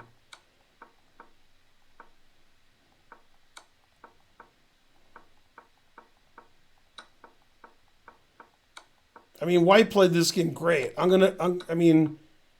White played this game at like a cheating level. Yeah. All right, that was a very suspicious game because white played so well. But it was a daily game. There was like one move a day. But I mean, white played like way too good. White played like 98, 99 that game, in my opinion. So let's analyze it. White played unbelievably good. Yeah, like I've never played a game that good. So, and black, basically that game was a one-move game. They played about the same strength, pretty good, like GM strength. Then white played queen E2, threatening G4, and black didn't see G4. So then black lost the exchange, and then black put up like no resistance, just traded everything and resigned. But I mean, white played, like better than me. Yeah, terrible. One cent to do. I guess we're off Chess TV again. We just lost 600 viewers. God damn. Maybe we'll be back on in 10 minutes. 3 days to move? Man, white must have taken that game seriously because he played really well. Don't forget to donate subs because we're almost at 2,000. Yeah, white played 98.8 and black played 94.3. 98.8 is good when you're 1,800 and your opponent plays over 90. Yeah. 98.8 is like better than I play. So I can't really critique his moves. He won really easily. He played great. I mean, he played a lot of theory that I don't really know. I know that it is theory, but I don't play either side of that line, so I can't really critique it. Yeah. Daily could be 14 days to move. God damn. I hope not. Yeah. Yeah, somebody give him a sub. So he doesn't have to sub himself. That's right. Yeah. Anyway, that was excellent game from Plek Chimura. Better than Nakamura, if I have to say so myself. Much better. All right, PPRTS won. He's 1,000, and he drew an 898 by reputation. I'm white, 30 plus 20. My opponent played with increment only. Very good player. It says your opponent's 898. All right. He's a very good player, but rating's not so high. Add reaction. God, I clicked on the wrong thing. Now I'm lost forever. Now I'm trapped in Discord like a bad South Park episode. Damn. This seems like it's not going to like this. Let me get rid of something. Yeah, this looks like garbage. Time zone UTC. Let me get rid of that too. All right. I don't like all that garbage either. All right, I might say that's okay. I did. Okay, good. Well, black. If anything, black has an interesting name. This is chess.com. White's rated 1,000 and black's rated 898. So they're 2450 and 2150 respectively on Lee Chess. Oh, snap.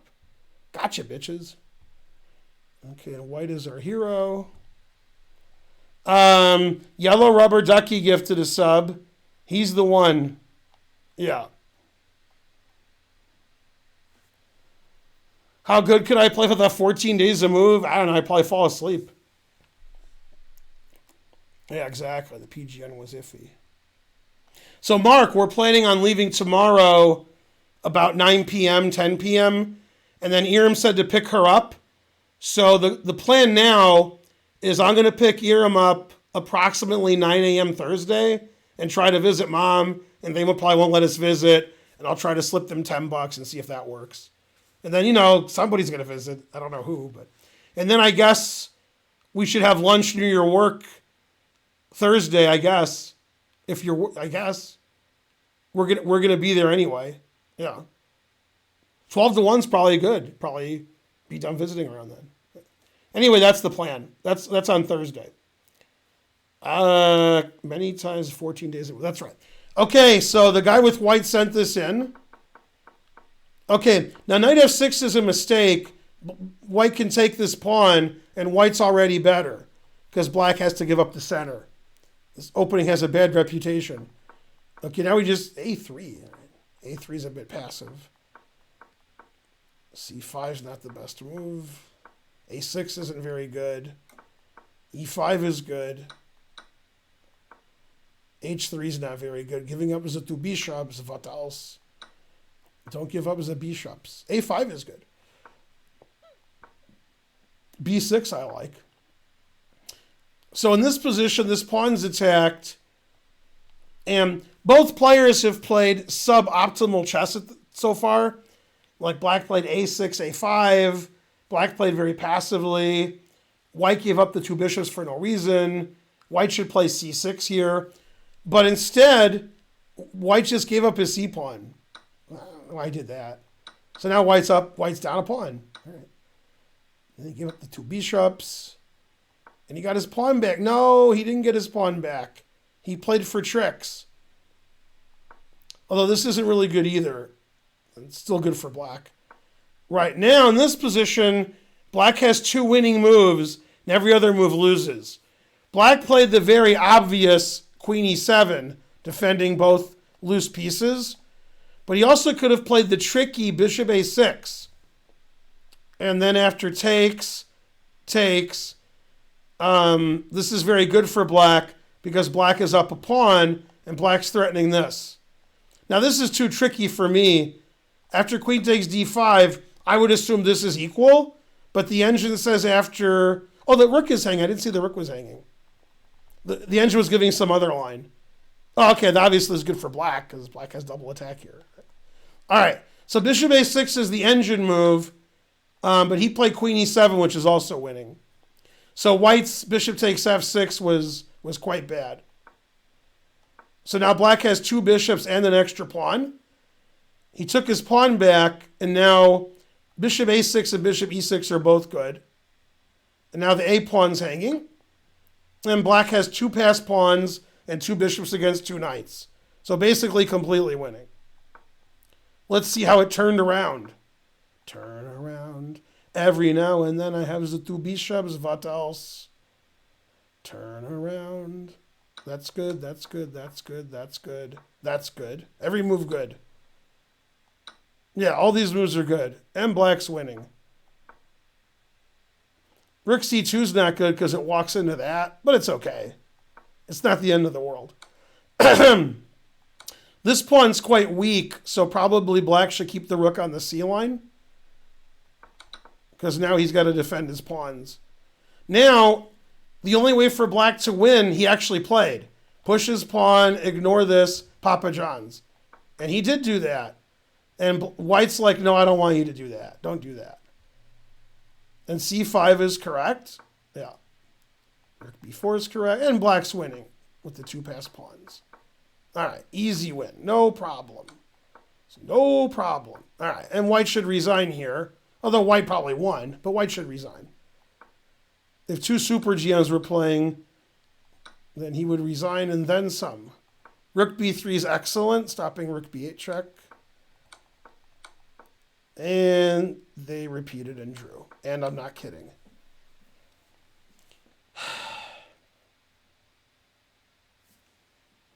So black actually made lots and lots and lots and lots of good moves, and then he repeated and drew. Like in this position, instead of playing here and drawing, every other king move wins. Because if we trade the rooks, the king can't approach the pawns. So you just win. So in this position, I guess black thought he was Giri or Hikaru and just repeated and drew. Yeah. And the game ended in a draw. And black actually played the ending amazingly well. Black played a lot of good moves in the ending. Too good, if you ask me. Yeah, very suspicious. That was a very strange game because both sides played, well at different points. What kind of game was this? ECO, date, ELO, time control 1800 plus 20. This is pretty slow. All right. Now, I'd like to point out it's 500 million% that black cheated that game. Thank you. I just see now what black's rating was. It says 898. And black made amazing moves the last 20 moves of the game. So, yeah. I mean, black's rating was 898. I mean, black was 2,000 strength or 2,300 strength that game. So, obviously he was cheating. And whatever he was cheating with probably said that these moves were winning and didn't see the triple repetition, didn't understand it or something. Those moves win.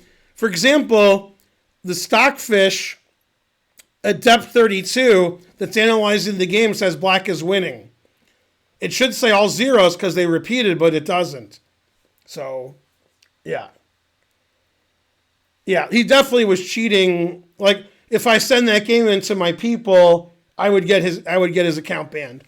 Now, also, there's two ways he's cheating. He's 800 and he's playing really well.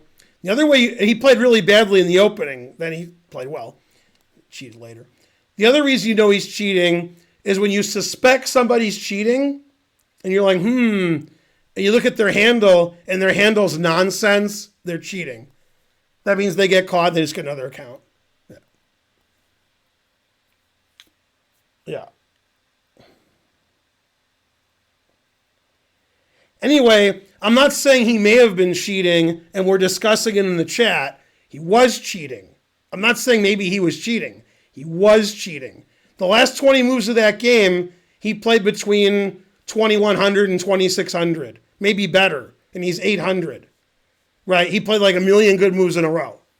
Ridiculous. Really good. Right? And he's 800. So he should make 0 good moves in a row. But I think he repeated because the engine he was using saw that those moves won, but didn't see the repetition. Yeah. How is he only 2 pawns up? The amount of material you're up isn't related to you cheating. The amount of material you're up isn't related to how much you're winning. The engine announces mate here for black. The engine says black's up 500. It's not a question of... Now, it's definitely sure that he was not cheating at the beginning. Here he's playing like an 800 player. Okay, he's just playing nonsense. Right, the A6 is ridiculous. B6 is ridiculous. And Queen E7 isn't a cheating move. Bishop A6 is a cheating move. Yeah. Okay, and at some point around here, I don't know when, he started cheating. Okay, like in this position, if you're rated 800, every move you make is the worst legal move on the board. You play like rook here, then you play here, then you play here, then you play here, and then you play here, and then you play here, and then you play here. This is how an 800 plays, right? And instead, the guy just played perfect move, perfect move, perfect move. All right, you got to earn your rating, right?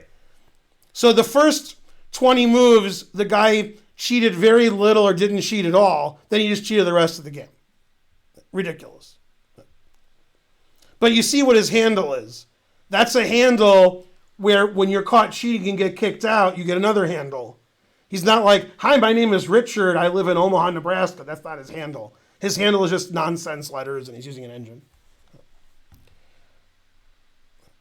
and so forth. Uh, just cheating on his taxes. Right. And so forth.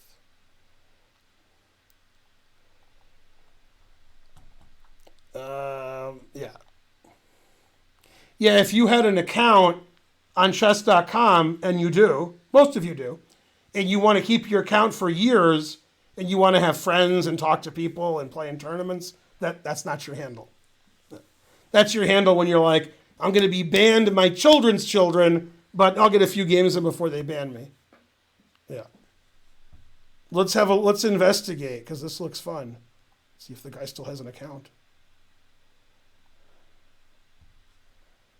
Let's see, where'd it go? Oh, I did archive, okay. Let's see, he lost to Oliver Bot. He played a bot and lost, terrible.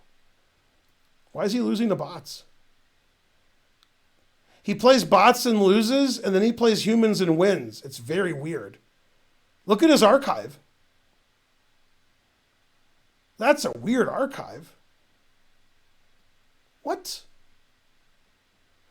In his archive, he wins every game against humans and loses every game against bots. The bots have names. What? I don't understand. That's a very strange... This is his only draw in his life because he repeated. You can see it. You go to chess.com and look at it. Yeah. The bots are stronger than his engine. Now, the bots are pretty low rated. Yeah. Yeah, he's doing something funny. I just don't know what he's doing. Yeah. Anyway, it's over 1,000% he's cheating. It's 1,003%. That's, yeah. Yeah, his game is very suspicious. Yeah. I like his handle, though. Or maybe I don't. Yeah, let's see here. From China. Let's see. Yeah. Man, he's 900. And he plays 98.8. God damn. Pretty good. His 1,300 opponent played 40. Darn. Hey, what do you know? He's 800 and he played 96.3 that game. I was probably wrong about his cheating, except for one thing. And so forth. Yeah.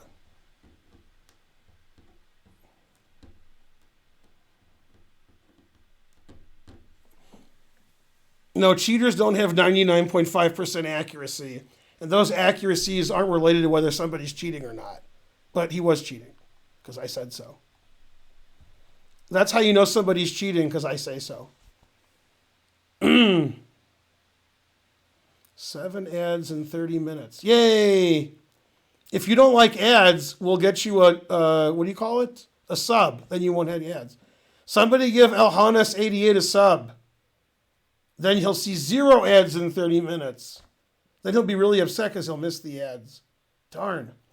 All right, before I leave, let's get some subs. Thanks, Thaddeus, because I want to get to 22,000 or whatever I want to get to. I couldn't spell stats right. Damn, I'm the worst. How many subs do I have? 1970. I need 22 subs. Damn. Darn. 22 subs is a lot. Nobody's going to give me 22 subs. So I have to stream forever, or I have to just give up. Damn, that's a tough one. Somebody has to do it. Not sure who.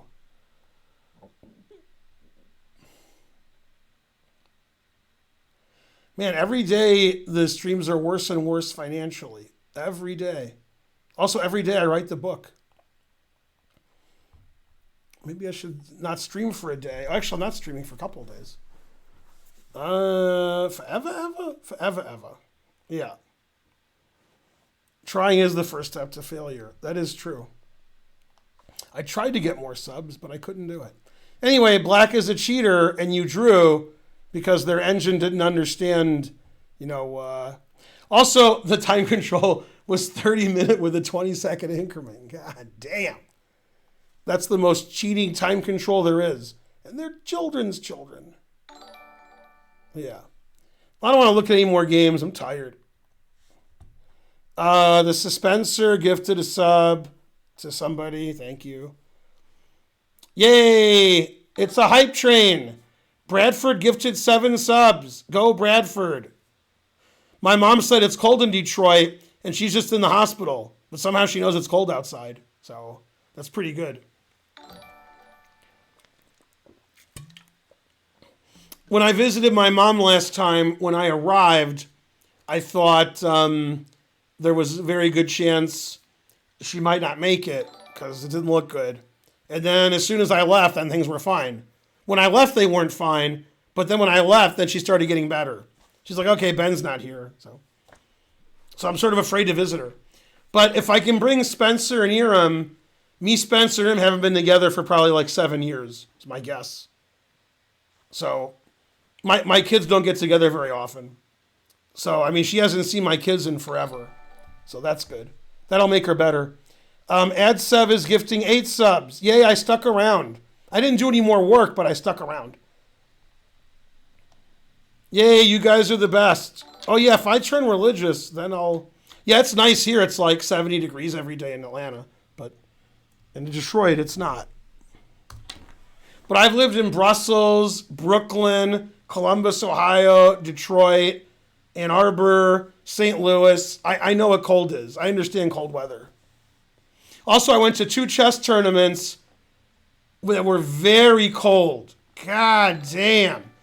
And by the way, Yasser was at both of them. So when Yasser's on the stream, he can back me up. In fact, Yasser might be on the stream now. No, he's asleep. 1988, the World Chess Festival in St. John, New Brunswick in February. That was unbelievable. And it was also very cold in Reykjavik, 1990, which was in April. And also, Yasser wasn't at this tournament, but you know what? I think Nigel Short was at all 3 tournaments. Hastings, 88-89. That was like the coldest Hastings has ever been. So those were like 3 really cold tournaments. Yeah, Nigel was at all 3. He must have played for the British team in 90. He played candidates match, I'm assuming. Yeah, he played... Who did he play in the candidates match? He played Gaiula Sachs, I think. Pretty sure it was Gaiula Sachs. I know I'm pronouncing Gaiula and Sachs wrong, but sorry. The Hungarian GM, RIP. Yeah, so I think Nigel was at all 3 of those events. What part of Brooklyn? I lived in Brooklyn twice. I lived there in 88 and 99, which is funny. Once was in Gravesend, and once was like the border of where Bensonhurst meets Bay Ridge. Yeah. When I lived in Gravesend, I lived between S&T. Was I in East 7th or I'm making up East 7th? I'm probably making that up. If I'm not making it up, it's East 7th between S&T. But it could be the East 7th part I'm making up because that was 1988. So fuck if I know where I live. Yeah. When I flew from Reykjavik to Luxembourg in April of 1990, flying home from the tournament, I went from 30 below 0 Fahrenheit to 70 Fahrenheit. 4-hour flight, 100 degrees Fahrenheit warmer. Papa John's. It was really cold in Iceland in April of 1990. It was really cold. Very cold. 1,994 survivors. Survivors? Subscribers and survivors. We need 6 more. Rawr, I'm mad. Oh, yeah? Hey, Siri, did the Dodgers win the World Series? The Dodgers are winning the battle against the Rays 3-1 in the top of the 9th inning in Game 6 of the World Series. Boo. Hey, Siri. Boo. I didn't get that. Could you try again? Frankly, Siri, you're terrible. I'm just trying to do my job. If there's anything else I can help you with, let me know.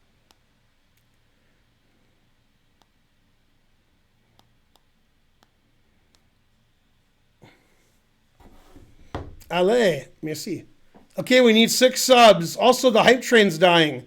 If we want to get to level 6, we got to get some subs. I know there's no level 6, but I think I'll trick you.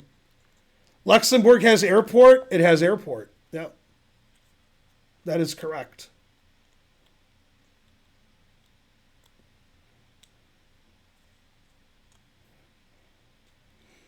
No, the hype train's dying. I can't leave with 1,994 subs. I have to get to 2,000. Who would I pick was my second? Karen. Go Karen. She's a great second.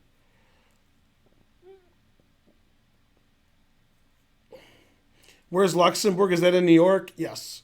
That's exactly where it is. New York.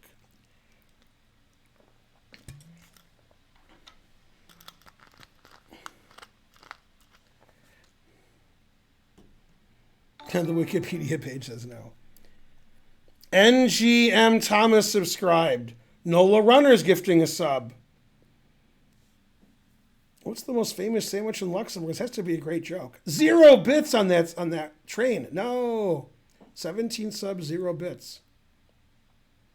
The Luxembourger? That's the only joke I can think of. There's got to be a better joke than that, but I had to answer in 10 seconds.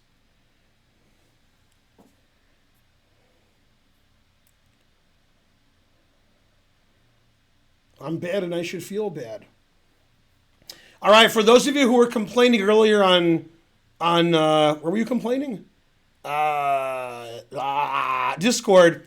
The Kasparov-Karpov video has been live for about 5 hours. The video the presentation I made 2 weeks ago on the 1985 World Championship match played by Karpov and or Kasparov. It was a serious question. What? I'll give 6 subs if you analyze the game I posted in Discord. No, anything but that. Yeah.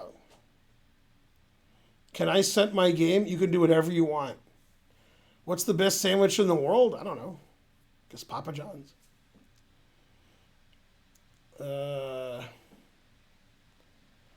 Invented in Belgium, according to Belgium. Yeah. All right, we only have 1,099 viewers. That's really not enough to stream with. So, for $30, 6 subs is not $30. That's not how it works, trying to learn. Very suspicious math. Also, you said that's not a bad deal? Terrible. And you're an admin? Jesus Christ. Try not to learn. Let me teach you how to be a moderator. You go, give Ben 20 subs and he'll consider it. Yeah, terrible. Boo, Trump, boo. Is it a vegan Reuben? All right. There you go. Now try not to learn's doing it. I'm not going to analyze your game. If you give me 20 subs, I'll consider it. And I still won't do it. All right, who am I going to raid? Not them, not them, not them, not them, not them, not them, not them, not them. Well, that doesn't leave anybody, does it?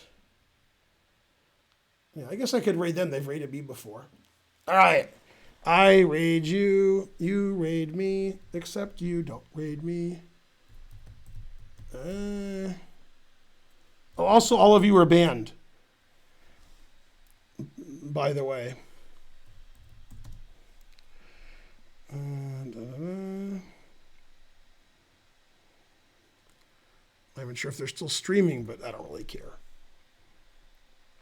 All right, see you guys tomorrow. I'm streaming early tomorrow because I'm driving to Michigan with Spencer tomorrow night.